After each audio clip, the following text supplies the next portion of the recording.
క్రీస్తునందు ప్రియులు దేవుని పిల్లలైన మీ అందరికీ కూడా ఈ సాయంకాల వేళ క్రీస్తు నామములో శుభములు ఆహ్వానాన్ని పలుకుతున్నాను. మరి ఈరోజు ఒక ప్రత్యేకమైన అంశాన్ని గురించి మీ అందరితో కలిసి బైబిల్లో పరిశీలిస్తూ క్రైస్తవ్యంలో వేల ఏళ్ల క్రితం జరిగిన కుట్ర, అమాయకులుగా అనేక మందిని మోసగించడానికి కొందరు పన్నిన పన్నాగం ఎటువంటిదో అన్నది మీ ముందుకు తీసుకొని రావాలి అనే ఉద్దేశంతో ఈ ప్రత్యేకమైన ఈ ప్రశ్నావళిలో మరి త్రిత్వాన్ని గూర్చి, ఏకత్వాన్ని గూర్చి, బహుళత్వాన్ని గూర్చి ఇలా బైబిలులో లేని అనేక మాటలను చొప్పించి క్రైస్తవ సమాజాన్ని కలవరపరుస్తున్న కొందరు క్రీస్తు విరోధులైన వాళ్ళు, మరలా చెప్తున్నాను, క్రీస్తు విరోధులైన వాళ్ళు, వారు వాక్యములో అనేక విషయాలను అవగాహన లేకపోవటం వలన వాక్యములో అనేక విషయాలను కలిపి చెరిపి అనేకుల విశ్వాసాలను దెబ్బతీస్తున్నారు అన్నది ఒకనాడు పౌలు గారు సమాజంతో చెప్పిన వాస్తవం. ఈరోజు మన తరంలో కూడా నెరవేరుతున్న నిజం. బైబిల్లో ఆ మాటను చూచి మనం ముందుకు వెళదాం ప్రియులారా. పౌలు గారు కొరింథీయులకు రాస్తున్న 2వ పత్రిక 2వ అధ్యాయం 17వ వచనాన్ని మనం చూడగలిగితే, పౌలు గారు కొరింథీయులకు రాస్తున్న 2వ పత్రికలో 2వ అధ్యాయం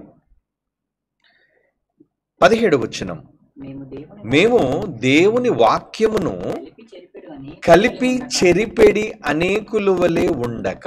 అంటే ఈ మాట మనకి ఏమి స్పష్టం చేస్తుంది అంటే, దేవుని వాక్యమును కలిపి చెరుపుతున్నారు అని, వాక్యము చెరపబడుతుంది అని, కలపబడుతుంది, చెరపబడుతుంది. అనేకులు పౌలు గారి సమయానికే ఉన్నారు.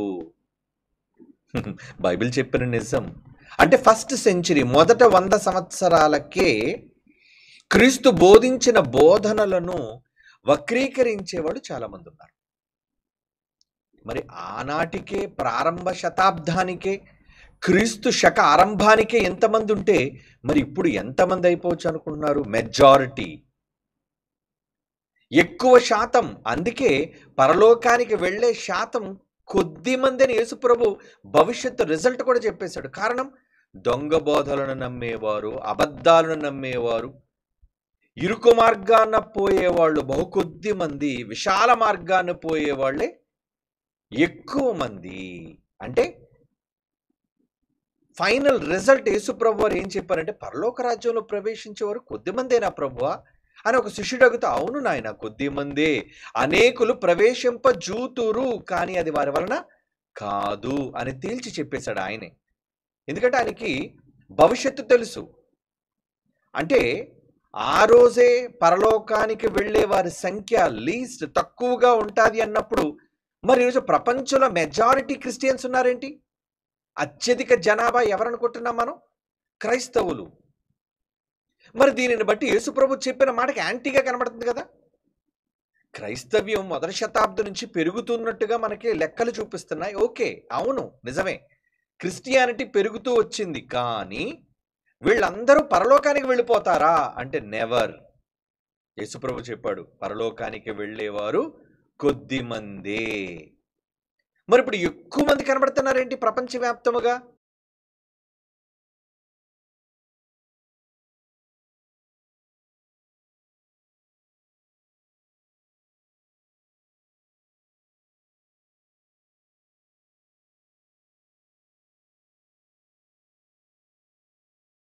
ఆధారం లేకుండా మాట్లాడదు.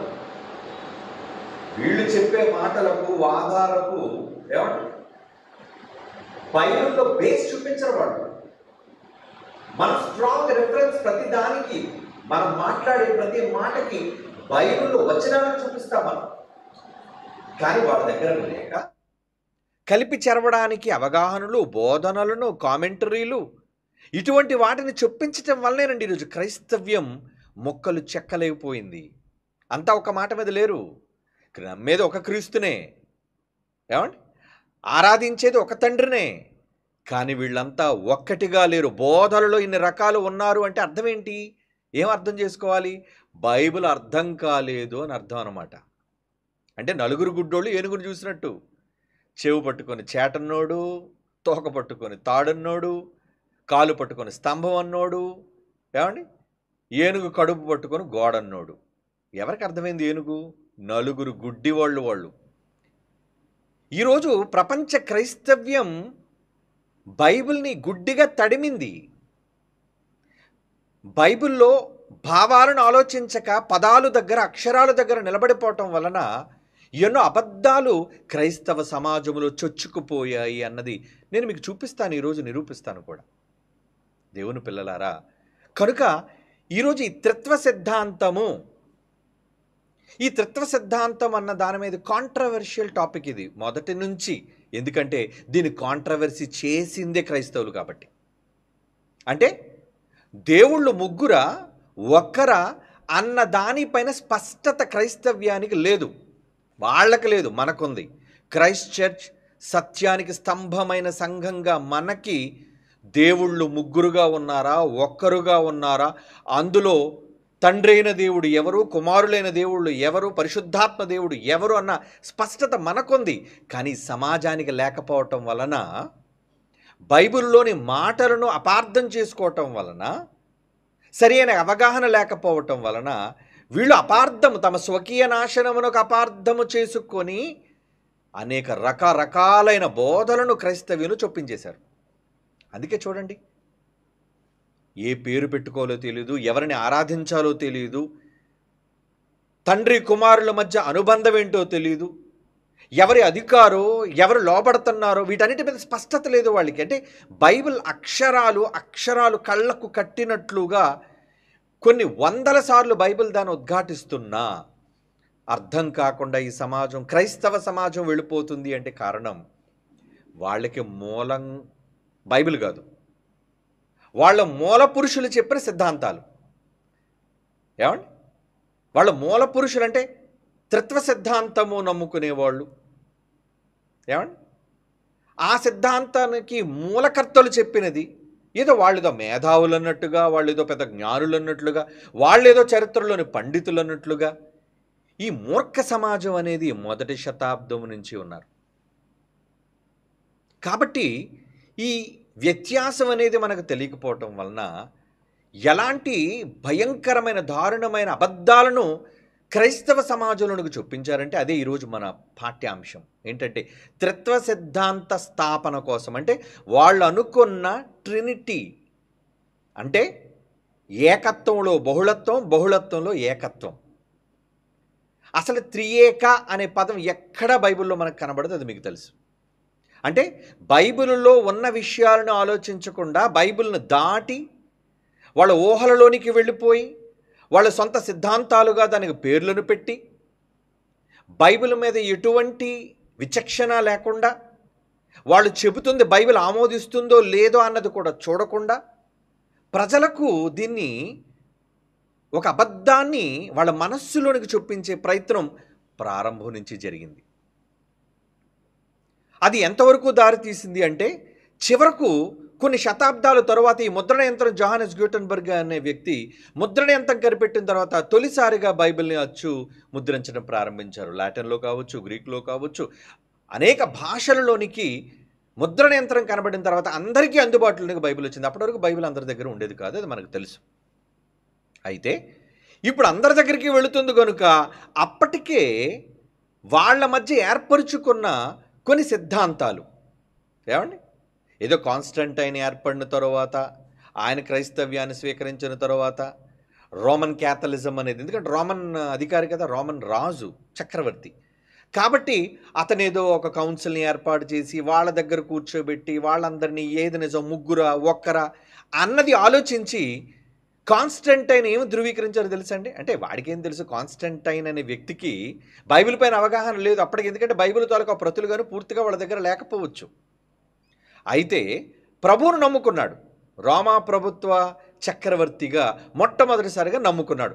నమ్ముకొని కూడా ఎటువంటి వాటిలోనికి వాళ్ళు వెళ్ళిపోయారు అంటే ఈరోజు రోమన్ క్యాథలిజం క్రిస్టియానిటీలో కూడా రోమన్ క్యాథలిజం అనేది ప్రారంభ ఆ, క్రైస్తవ్యంగా వచ్చింది. ఆ తర్వాత అందులో అది తప్పని మరల దానిలో నుంచి ప్రొటెస్టాంటిజం అనేది మార్టిన్ లూథర్ ద్వారా బయటకు రావడం, ఇవన్నీ మనకి చరిత్ర చెబుతున్న నిజాలు. ఏమండి? అయితే ఈ ప్రారంభం నుంచి వాళ్ళు తీసుకున్న నిర్ణయాలు కొంతమందిని ఆ రోజు ఉన్న ఏదో మహాజ్ఞానులు అనుకునే వాళ్ళు, ఎందుకంటే గట్టిగా అరిచేవాళ్ళ వాదనలు ఎప్పుడు నిలబడిపోతాయి కదండి. యేసుప్రభు నేరస్తుడా కాదా అని ధృవీకరించడానికి వాళ్ళు కేకలే గెలిచెను అన్నాడు. అలా అరిచేవాడు, ఏమండి, తరువాత కేకలు వేసేవాడు, తమ సిద్ధాంతాన్ని గట్టిగా అరిచి అరిచి అరిచి నిజాన్ని చేయాలి అనుకుంటారు. ఆ రోజు కూడా వాళ్ళందరూ మూకుమ్మడిగా కేకలేయటం వల్ల తప్పు చేయని యేసుప్రభు వారిని కూడా నేరస్తుడిగా సిలువకు అప్పగించడం జరిగింది. ఇది చరిత్ర, బైబిల్ చరిత్ర మనకు చెప్పిన నిజం.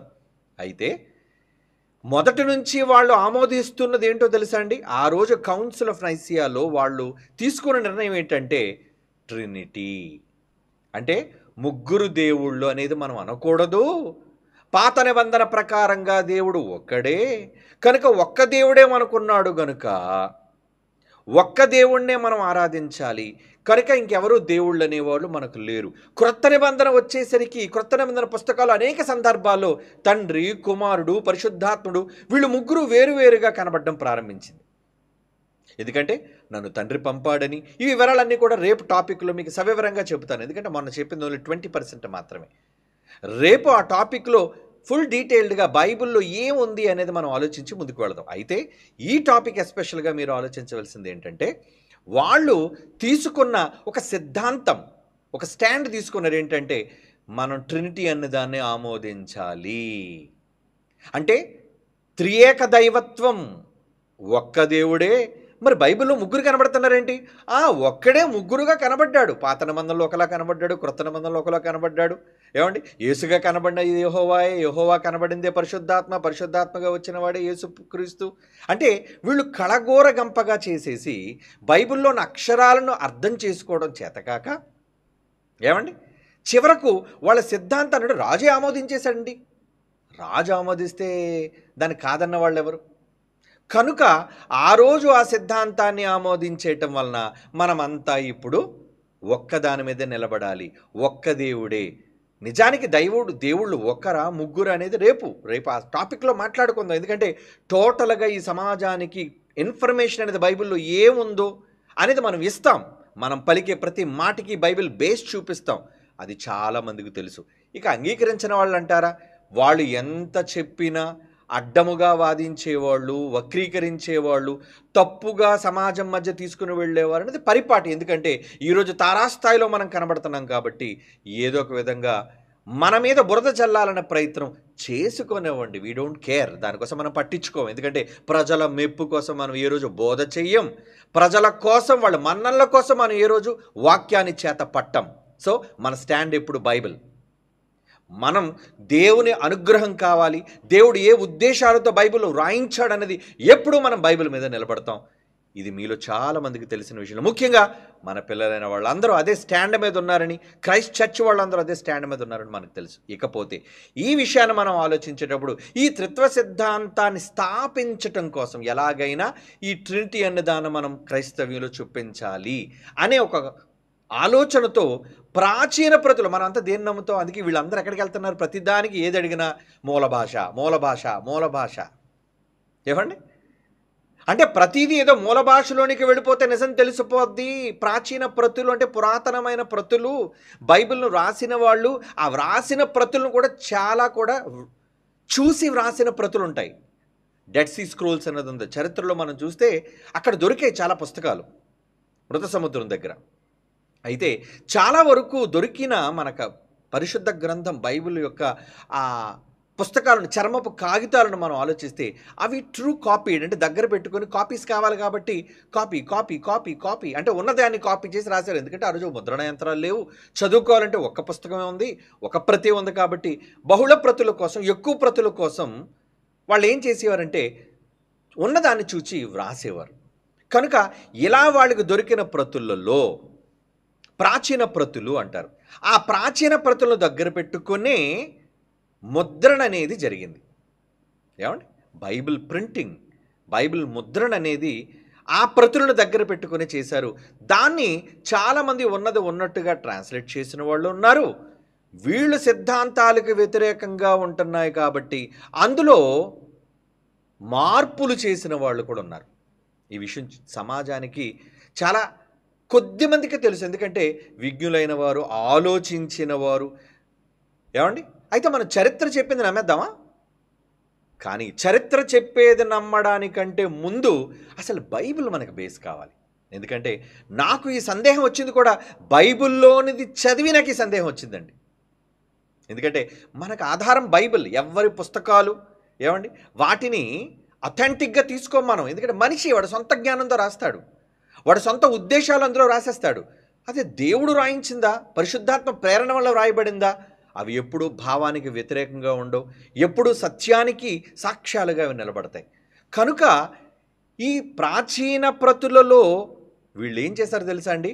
ప్రతులను కూడా మార్చే ప్రయత్నం చేశారు. అంటే ప్రతులలోనున్న విషయాలను కూడా మార్చే కుట్రపూరితమైన ఒక కోణం బయటపడింది.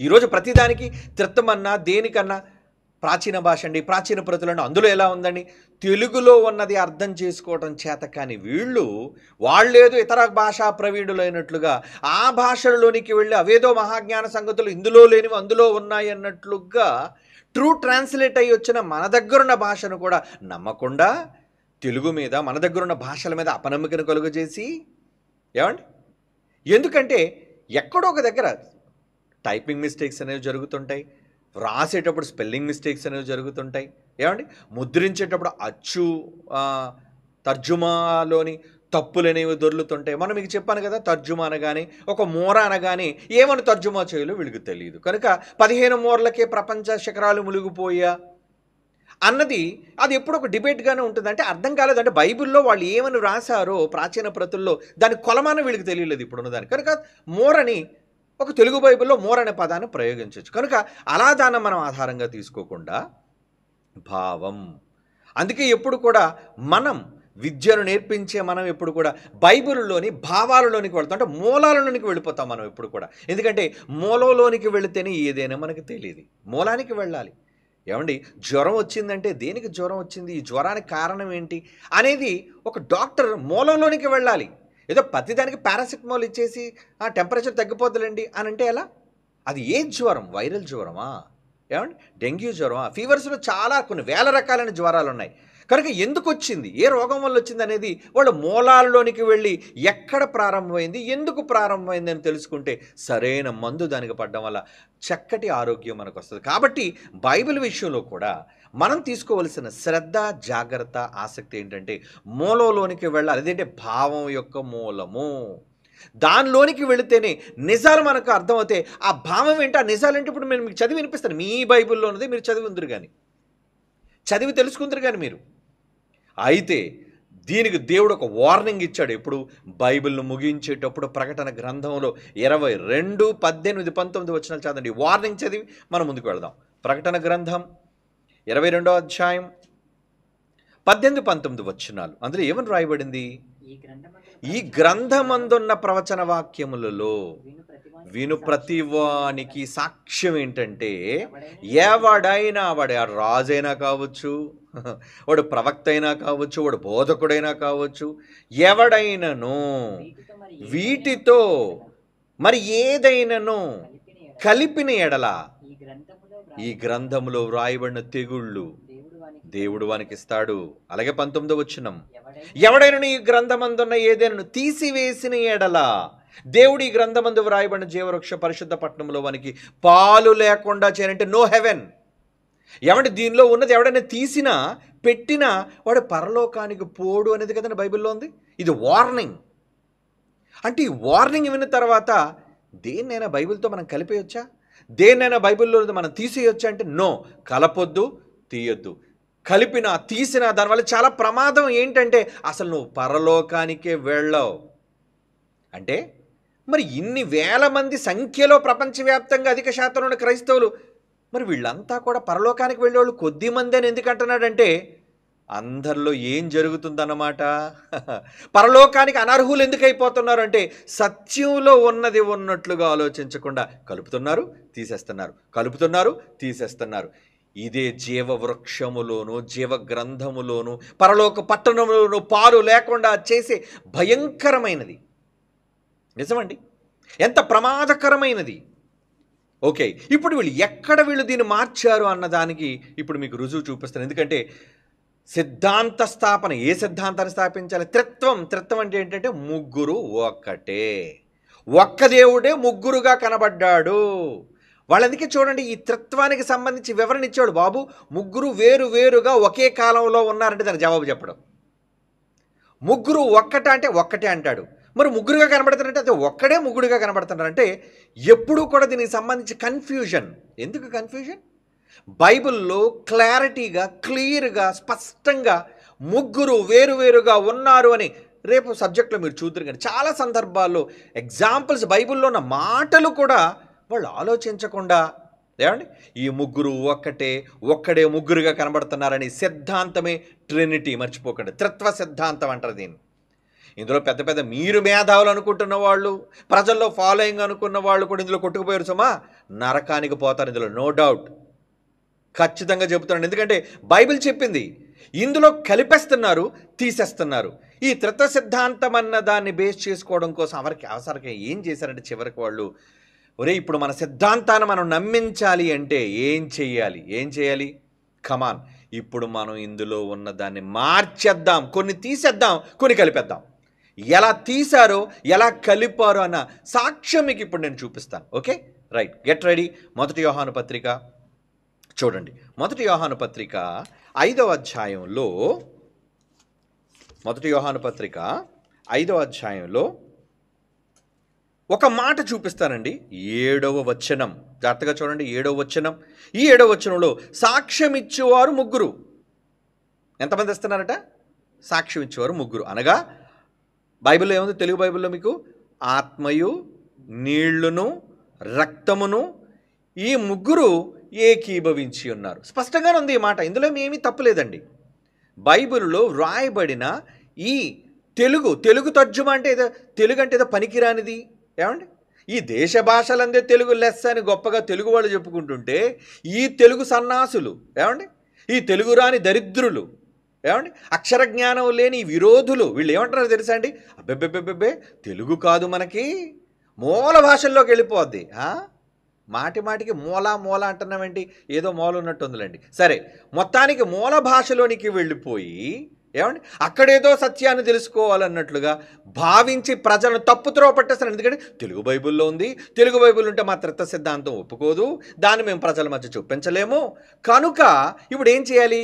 మీకు అర్థం కాని భాష, గ్రీకు భాష, హిబ్రూ భాష, దాని తాలూకా అర్థాలు, ప్రతిపదార్థాలు, ఇటువంటివన్నింటినీ చెప్పి మిమ్మల్ని కన్ఫ్యూజ్ చేస్తున్నారు ఈరోజు. అవును, ఎస్, 100% ఈరోజు కన్ఫ్యూజన్ అనేది ఈ త్రిత్వానికి సంబంధించిన కన్ఫ్యూజన్. వాళ్ళు ఎవరైనా త్రిత్వ సిద్ధాంతానికి సంబంధించిన బోధలు మీరు వినండి. బాబు ముగ్గురు వేరువేరా, ఒక్కటి అంటే ఒక్కడు అండో, ముగ్గురు ఉన్నారు ఏంటంటే ముగ్గురుగాను ఒప్పుకోడు. అంటే వీళ్ళలో బైబిల్ సంబంధించిన ఒక ఏకభావం వీళ్ళకి లేదు. ఎందుకంటే వీళ్ళు టోటలీ కన్ఫ్యూజ్డ్. ఏమండి, చెప్పే మాస్టర్ కన్ఫ్యూజన్లో ఉన్నాడు అనుకోండి, ఇక పిల్లలు ఏమైపోతారు చెప్పండి? ఈరోజు క్రైస్తవ సమాజాన్ని కూడా, వీళ్ళు కాదండి ఇప్పుడు ఉన్నోళ్ళు, ఇంకా వీళ్ళంతా పిల్లలు. వీళ్లకు తాత ముత్తాతలు ఉన్నారు. ఎవరు వాళ్ళు? అందులో ముఖ్యంగా ఇండియన్స్కి ఏదైనా అమెరికన్ అనేసరికి, తెల్ల తొక్క అనేసరికి వీడేదో మహాజ్ఞానం అనుకుంటాడు. వాడికేం తెలుసు? ఏమండి, తొక్క తెలుపా బుర్ర నలుపా అనేది వీళ్ళకి అవసరం లేదు. ఏమండి, ఏదో విదేశీయుడు చెప్తేది మహాజ్ఞానం అంటే వాడికే మహాజ్ఞానం ఉందా? వాడే చెప్పగలడా? వాడే సర్వజ్ఞానం అనుకుంటున్నారా? అంటే వీళ్ళలోని కాన్సెప్ట్ ఏంటంటే, బొత్తిగా ఈ క్రిస్టియన్స్లోని కాన్సెప్ట్ ఏంటంటే, ఏదో విదేశీయులు గొప్పవాళ్ళు, వాళ్ళు ఎంతో రీసెర్చ్ చేశారు, వాళ్ళు ఎన్నో పెద్ద పెద్ద గ్రంథాలు రాశారు. గ్రంథాలు రాస్తే ఎవడ గొప్ప? ఏమండి, నువ్వు చెప్పిందే తప్పు సిద్ధాంతం అయినప్పుడు, నీకు కనిపించిందే తప్పుడు విధానం బైబిల్లో అయినప్పుడు, వీళ్ళు తప్పుగా అనుకుంటున్నారని అనుకున్నప్పుడు వాళ్ళు రాసే పుస్తకాలను ఎలా మనం అథెంటిక్గా తీసుకుంటాం? ఏమండి, కనుక అలా వీళ్ళు పాటించి ఏదో విదేశీయులు చెప్పిన ఈ కొత్త బోధలన్నిటినీ కూడా భారతదేశంలో రుద్దడం ప్రారంభించారు. దానిని వీళ్ళు అవలంబించి, వీళ్ళకి అది అర్థం కాక ఇది అర్థం కాక కన్ఫ్యూజన్లో ఉండి ఏమండి? బైబిల్‌లో ఎన్నో మాటలు తండ్రి, కుమారుడు, తండ్రి అదే ఎగ్జాంపుల్ మీకు. తండ్రి, కుమారుడు అని యేసుప్రభు వారు స్వయంగా చెప్పిన ఆయన తండ్రి కాడు, ఈయన కుమారుడు కాడు. ఒప్పుకోరు. ఒప్పుకోమనండి చూద్దాం. ఏమండి? ఒకరిని తండ్రిగా, ఒకరిని కొడుకుగా ఒప్పుకోమని చూద్దాం. ఒప్పుకోరు. సమానునిగా వీళ్ళ బాధ ఏంటి? మన సమానత్వాన్ని ఒప్పుకోను. మేము ఒప్పుకుంటున్నాం. ఓకే, తండ్రి, కుమారుడు సమానులే. ఓకే, నువ్వు అన్నది ఒప్పుకున్నావు. తండ్రి, కుమారుడు సమానులే. ఎందుకంటే బైబిల్లో ఉంది కాబట్టి సమానంగా తండ్రి కూర్చోబెట్టుకున్నాడు. దాని వివరంలోకి వెళ్తే, ఇంకా డీపర్ సెన్స్లోకి వెళ్తే, తండ్రి తన కుమారునికి తనతో పాటు సమానంగా కూర్చునే అధికారాన్ని కల్పించాడు. But supreme is father. ఎప్పుడూ కూడా దేవుడే మూలం.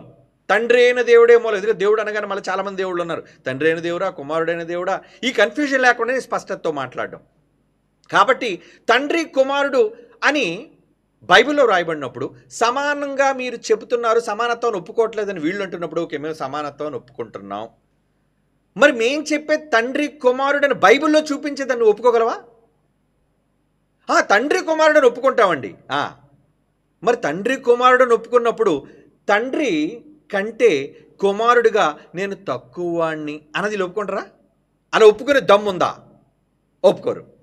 అక్కడ ఒప్పుకోరు. ఎందుకు? తండ్రి కన్నా కుమారుడు తక్కువవాడు కాడండి. సమానుడైతే ఎందుకు తక్కువవాడయ్యాడు? దేని నిమిత్తం తక్కువవాడుగా ఆయన ఎంచబడ్డాడు?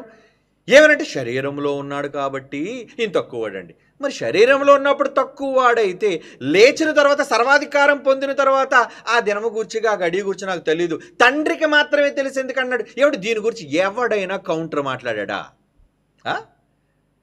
ఏదో పనికిరాని ఒక సందర్భాన్ని తీసుకొని ఏదో మనద మీద బురద చల్లడానికి దాన్ని వైరల్ చేస్తున్నారు. చేసుకోండి, ఏం పర్లేదు, డోంట్ కేర్. కానీ బైబిల్లో చెప్పిన దానికి కౌంటర్ మాట్లాడలేకపోతున్నారు. అంటే చేతనైన వాడు, దమ్మున్నవాడు సబ్జెక్ట్ మీద కౌంటర్ ఏదైతే చెప్పారో ఆ రెఫరెన్స్ని వివరించగలగాలి. ఎందుకు నేను తక్కువ అన్నాడు? లేచిన తర్వాత కూడా, సర్వాధికారం ఇవ్వబడిన తర్వాత కూడా నాకు తెలీదు, తండ్రికి మాత్రమే తెలిసి ఎందుకు అన్నాడు? ఈ మాట్లాడరు చూడండి ఆ దొంగలు. ఎందుకు మాట్లాడరు? కౌంటర్ లేదు, వాళ్ళు ఎన్కౌంటర్ అయిపోయారు వాళ్ళు.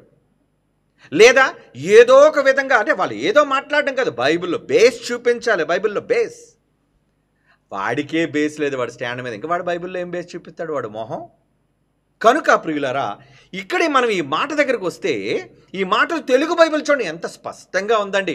ఆదిమ హిబ్రూ గ్రీకుల నుంచే తెలుగు బైబిల్ భాషాంతరం చేయబడింది. కనుక మనకు డైరెక్ట్గా ఓల్డ్ మాన్యుస్క్రిప్ట్స్ నుంచే మనకు రాయబడి వచ్చింది బైబిల్. కనుక ఏదో తెలుగులో సరిగ్గా లేదండి, ప్రతిదాన్ని తర్జుమా తప్పే. అంటే నీకు అర్థం కాకపోతే, లేదా నీకు వ్యతిరేకంగా ఉంటే ఆ తర్జుమా తప్ప. ప్రతి దానికి భిన్నత్వాన్ని చెప్పేవాళ్ళు వీళ్ళు. కాబట్టి ఏమండి, ఇక్కడ మీరు ఆలోచించాలి. ఏంటది? 7వ వచనం, సాక్ష్యం ఇచ్చేవారు ముగ్గురు అనగా ఆత్మయు, నీళ్లు, రక్తమయు ముగ్గురు ఏకీభవించి ఉన్నారు. ఆత్మ చెబుతున్నాడు, నీళ్ళు అంటున్నాడు, రక్తం అంటున్నాడు. వీళ్ళు ముగ్గురు కూడా ఏకీభవించారంటే 3 విట్నెస్. ఏంటంటే సాక్ష్యం అన్నాడు. 7వ వచనం ఏమన్నాడు? అది విట్నెస్. 3 విట్నెస్.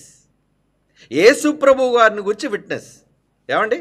ఓకే, ఇప్పుడు దీని ఇంగ్లీష్ బైబిల్లో ఏమనుందో అనేది మీకు చూపిస్తాను. నాన్న ఒకసారి స్క్రీన్ షాట్ తీసింది, లేదంటే ఆ వెర్షన్లో ఉన్నది చూపించు, ఎందుకంటే నా బైబిల్లో ఉన్నది. ఓకే, ఇక్కడ చూడండి, 1 జాన్ మీ దగ్గర కూడా ఉంటుంది చూడండి. 7వ వచనం నేను చదువుతున్నాను. సాక్ష్యం ఇచ్చేవారు ముగ్గురు అనగా ఆత్మయు, నీళ్లు, రక్తమయు ముగ్గురు ఏకీవించి ఉన్నారు. ఓకే, తెలుగులో మీకు అర్థమైంది. 7వలో ఇంగ్లీష్లో ఏమో చూడండి. For there are 3 that bear record in heaven, the father, the word and the holy ghost. అంటే ఏంటి? ఫాదర్ అంటే తండ్రి, ద వర్డ్ కుమారుడు, వాక్యము, 3 అండ్ ద హోలీ గోస్ట్ అంటే పరిశుద్ధాత్ముడు, అండ్ దీస్ 3 ఆర్ 1 అన్నాడు చూడండి. అంటే ఈ ముగ్గురు ఒక్కటే.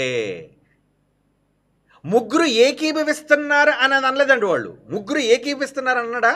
దీస్ 3 ఆర్ 1 అంటే తండ్రైనా, కుమారుడైనా, పరిశుద్ధాత్ముడైనా వీళ్ళు ముగ్గురు ఒకటే అని ఒక తప్పుడు త్రిత్వ సిద్ధాంతానికి నాంది పలికారు. వీళ్ళు కాదండి, వీళ్ళు తాలూకా తాత ముత్తాతలలోని క్రీస్తు విరోధులైన దొంగ సన్నాసులు.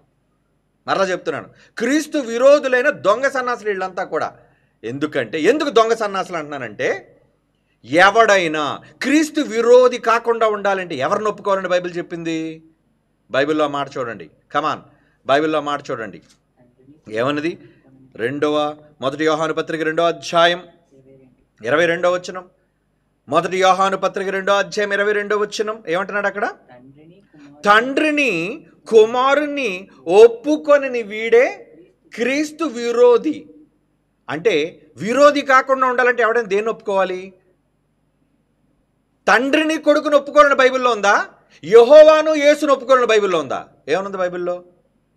యెహోవాను యేసును ఒప్పుకొనని వాడి క్రీస్తు విరోధం ఉందా? తండ్రిని కుమారుని ఒప్పుకొని వాడి క్రీస్తు ఉందా? తండ్రి కుమారుడు, అది ఆయనే. తండ్రి అంటే యెహోవా, కుమారుడు అంటే యేసు ప్రభు. మరి ఆ ఇద్దరు పేర్లు చెప్పకుండా బంధం కోసం చెప్తున్నాడు ఏంటి ఇక్కడ? అంటే తండ్రిని తండ్రిగా ఒప్పుకోవాలి, యేసు ప్రభును కొడుకుగా ఒప్పుకోవాలి, తండ్రిని తండ్రిగా ఒప్పుకోవాలి, కొడుకును కొడుకుగా ఒప్పుకోవాలి. వీళ్ళిద్దరు ఉన్న బంధాన్ని ఒప్పుకొని వాడు ఎవడైనా ఉంటే వాడే విరోధి. అంటే తండ్రి వేరుగా ఉన్నాడు, కుమారుడు వేరుగా ఉన్నాడన్న విషయం స్పష్టంగా బైబిల్ చెప్పింది. ఇద్దరు వేరు వేరు, ఒకటి కాదు, ఇద్దరు వేరు. కనుక ఇద్దరు వేరైన ఇప్పుడు ఈ సిద్ధాంతాన్ని ఎలాగైనా బైబిల్లో ఉన్నదో చూపించాలి. ఇప్పుడు బేస్ చూపించాలి. ఎలాగా? వీళ్ళు ముగ్గురు ఒకటని ఇంగ్లీష్ బైబిల్లో ఇప్పుడు చూపించింది చూసారా ఎలా మార్చి పడేశారు వీళ్ళు? ఏడు తెలుగు బైబిల్లో అర్థం ఉందా?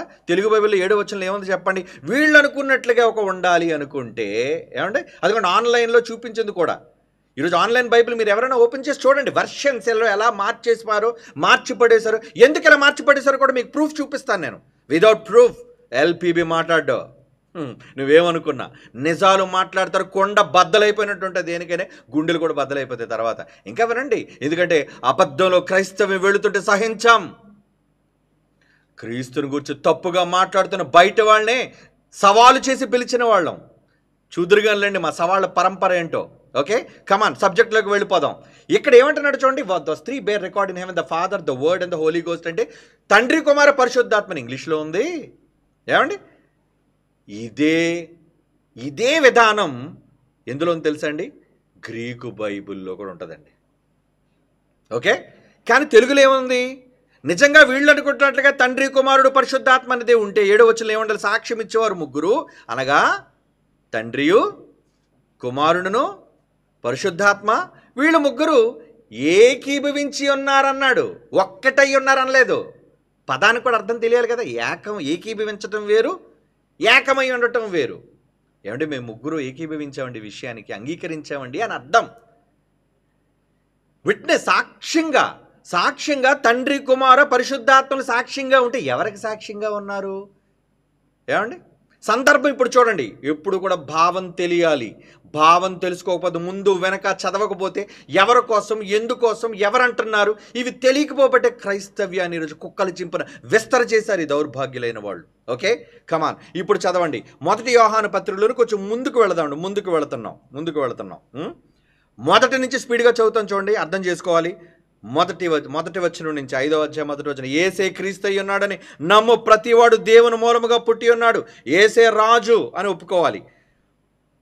పుట్టించిన వారిని ప్రేమించు ప్రతివాడు ఆయన మూలముగా పుట్టిన వారిని ప్రేమించును. పుట్టించినవాడు, రేపు మాట్లాడుకుందాలండి. ఆయన పుట్టించాను, తండ్రిని కుమారుని పుట్టించిన వాడైన తండ్రిని కూడా ప్రేమించు ప్రతివాడు ఆయన మూలముగా పుట్టిన వారిని ప్రేమించును. తండ్రిని ప్రేమిస్తాడని అర్థం.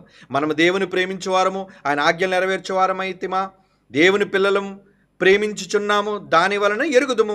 మనం ఆయన ఆజ్ఞలు గైకొనుటయే దేవుని ప్రేమించుట, ఆయన ఆజ్ఞలు భారమైనవి కాదు. 4వ వచనం. దేవుని మూలముగా పుట్టిన వారందరూ లోకమును జయించుదురు. అంటే దేవునికి పుట్టినవాడే లోకాన్ని జయిస్తాడు.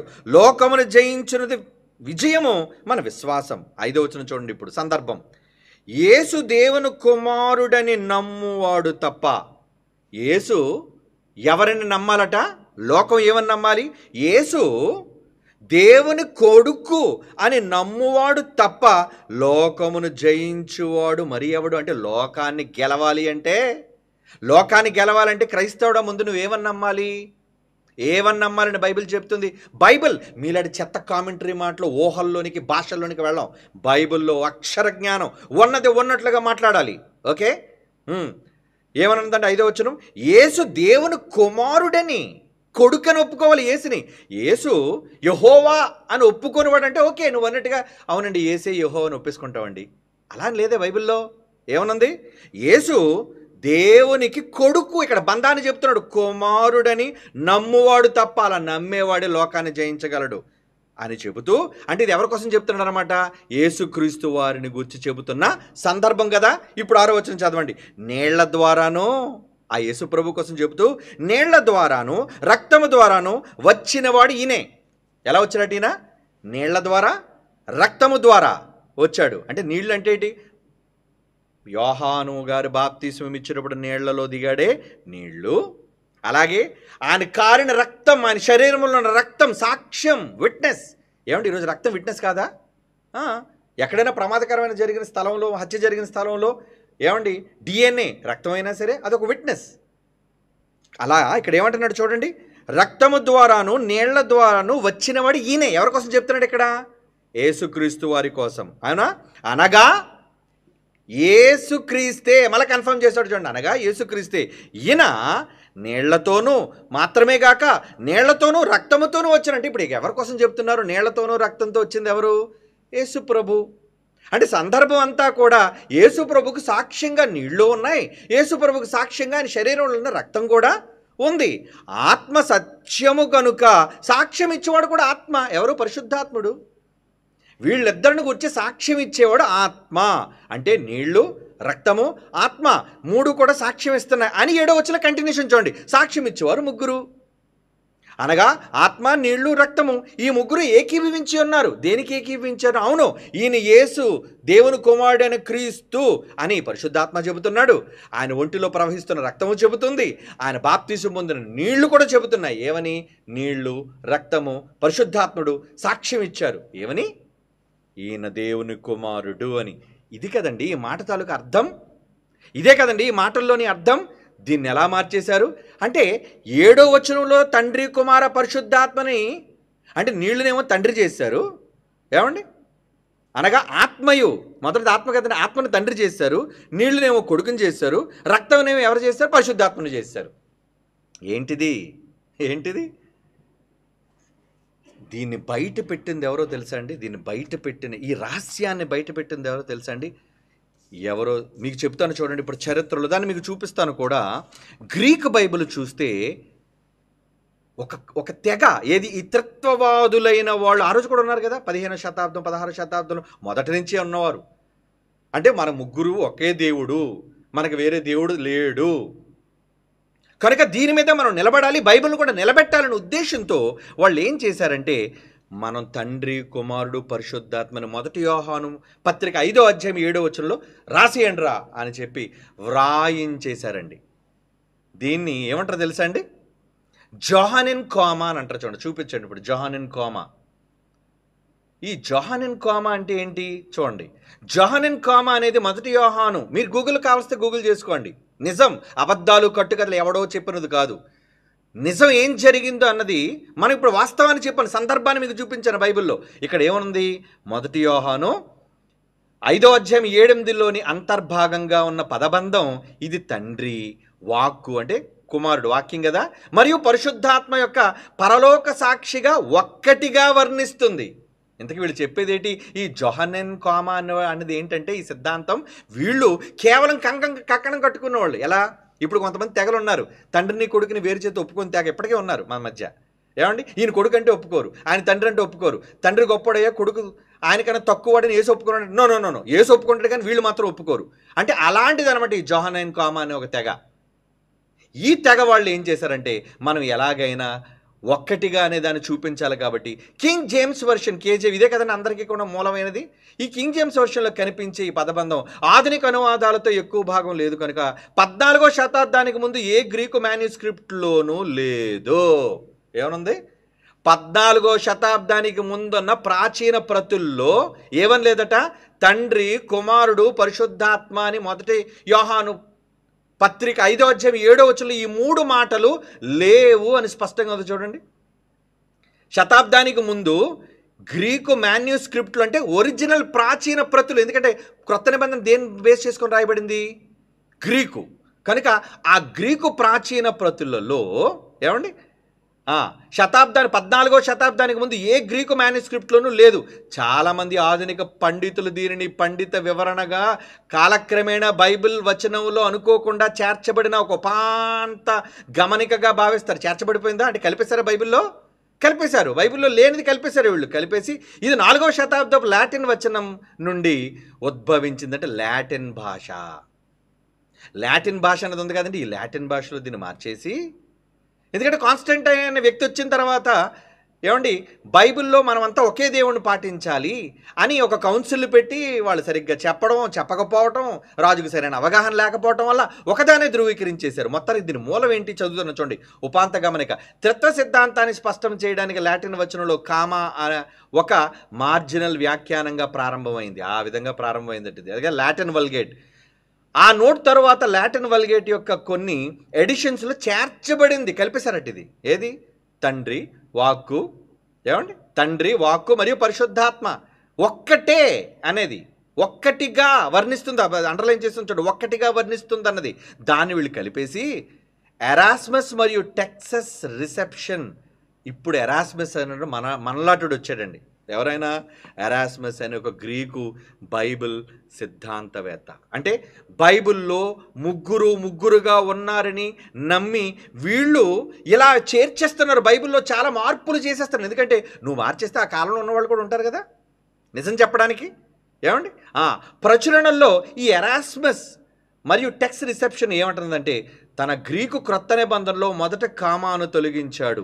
పదబంధాన్ని కలిగి ఉన్న గ్రీకు మ్యానుస్క్రిప్ట్ని సమర్థించిన తరువాత దాన్ని తన 3వ ఎడిషన్లో జోడించాడు.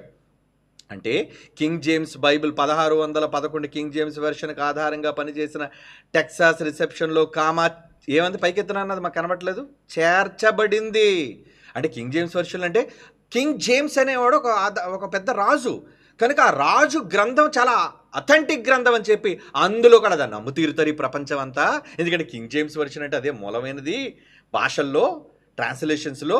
కనుక రాజైన జేమ్స్ దీన్ని ధృవీకరించినది అని చెప్పి అందులో కూడా చేర్చబడింది అంటున్నాడు. చూడండి ఇక నెక్స్ట్ ఇంకో దాంట్లో చూడండి, తర్వాత ఇంకా వివరణ ఏమిస్తున్నాడు ఏమండి? తెలుగు ఇంకోటి ఉంది కదా చూడండి. తెలుగు ఇది ఇంగ్లీష్ కదా. ఇప్పుడు ఇంగ్లీష్ చదువుతున్నా మళ్ళీ నేను చదవాలి, వీళ్ళకి ఎక్స్ప్లెయిన్ చేయాలి. డైరెక్ట్గా తెలుగు వేసేయండి. అది 2వ భాగం తెలుగు అని మీకు చూపించమని చెప్పాను. ఇందులో చూడండి, వివాదాస్పద పదబంధం, ప్రశ్నలోని పదబంధం, పరలోక సాక్షి, పరలోకంలో తండ్రి, వాక్కు మరియు పరిశుద్ధాత్మ మరియు ఈ ముగ్గురు ఒక్కటే. ఈ పదం కనబడింది మనకి. ఇదే చేర్చేశారు వాళ్ళు. ఇప్పుడు ఇంతకీ ఏం చూడండి, ఆధునిక బైబిల్ పండితులు ఒక పాఠానికి అత్యంత ప్రామాణికమైన వెర్షన్ నిర్ణయించడానికి పాఠ విమర్శను ఉపయోగిస్తారు. దీనికి ఆధారంగా వారు జొహనైన్ కామా అసలైనది కాదని తేల్చారు. చూసారా? అంటే ఈ తెగ వాళ్ళు ఏం చేశారంటే త్రిత్వ సిద్ధాంతాన్ని మనం నేర్పించేయాలి.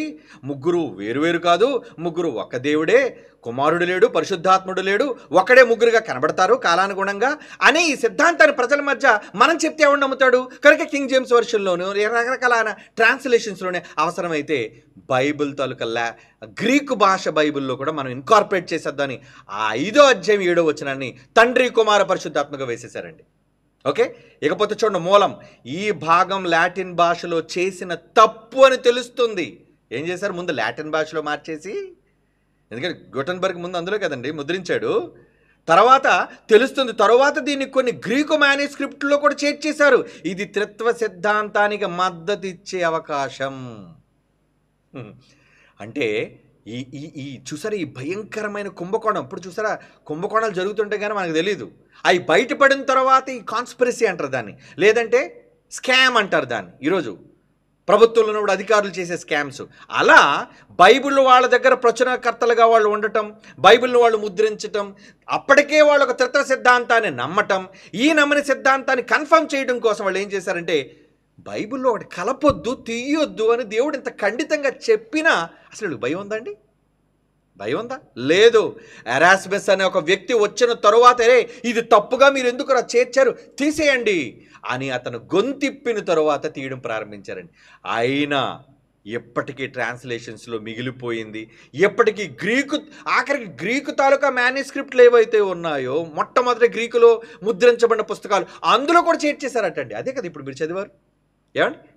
నిజానికి గ్రీకు పదంలో ఏమని ఉండాలి? అసలు ఆత్మ, కుమారుడు, ఏమండి తండ్రి అని ఉంటే గ్రీకులో ఏ పదాలు ఉపయోగించాలి? చూపించిన గ్రీకు పదాలు ఏమని ఉండాలి చూడండి. ఒకవేళ నిజంగా ఇక్కడ సాక్ష్యం ఇచ్చేవారు ముగ్గురు అని చెప్పాడు కదండి. మొదటిది ఎవరు? ఆత్మయు అన్నాడు. ఆత్మయు అంటే ఆత్మ కోసం గ్రీకులో ఉన్న భాష ఏంటి? అదిగో చూడండి. ఆత్మ, ఆత్మ అనేది స్పిరిట్. చూడండి, ద గ్రీక్ వర్డ్ న్యూమా ఏమండి అంటే బ్రెత్, విండ్ లేదా స్పిరిట్ అంటే ఏంటనమాట? ఆత్మ అన్న దానికి ఏం వాడాలి? న్యూమా అనే పదం గ్రీకు భాషలో ఉండాలి, ఉన్నది కూడా. ఏమండి నెక్స్ట్ ఆత్మ తర్వాత ఇంకోటి ఏంటి? Water. హైడ్రోస్ is the genitive case of ancient Greek word hider and it means of water. అంటే నీళ్ళు అంటే హైడర్ లేదా హైడ్రోస్ అని అంటారు దాన్ని గ్రీకు భాషలో. తర్వాత మూడోది ద గ్రీక్ వర్డ్ హెమటోస్ అంటే ద జెనిటివ్ ఫార్మ్ ఆఫ్ రక్తం అంటే హైమా. అదే హెమటాలజీ పుట్టింది కదండి, దాని నుంచి అంటారు. అంటే ఈ మూల భాషలు ఇవన్నీ కూడా. అంటే ఇందులో రక్తానికి ఎలా ఉపయోగించాలి? ఏమండి ఏం పదం ఉండాలి? రక్తానికైతే ఏం పదం ఉండాలండి? రక్తానికైతే ఏం ఉండాలి? హెమటోస్. వాటర్కి అయితే ఏం ఉండాలి? హైడ్రోటోస్. న్యూమా అంటే స్పిరిట్ అయితే దానికని ఉండాలి. మరి ప్రాచీన ప్రతిలో ఏముందో తెలుసా అండి?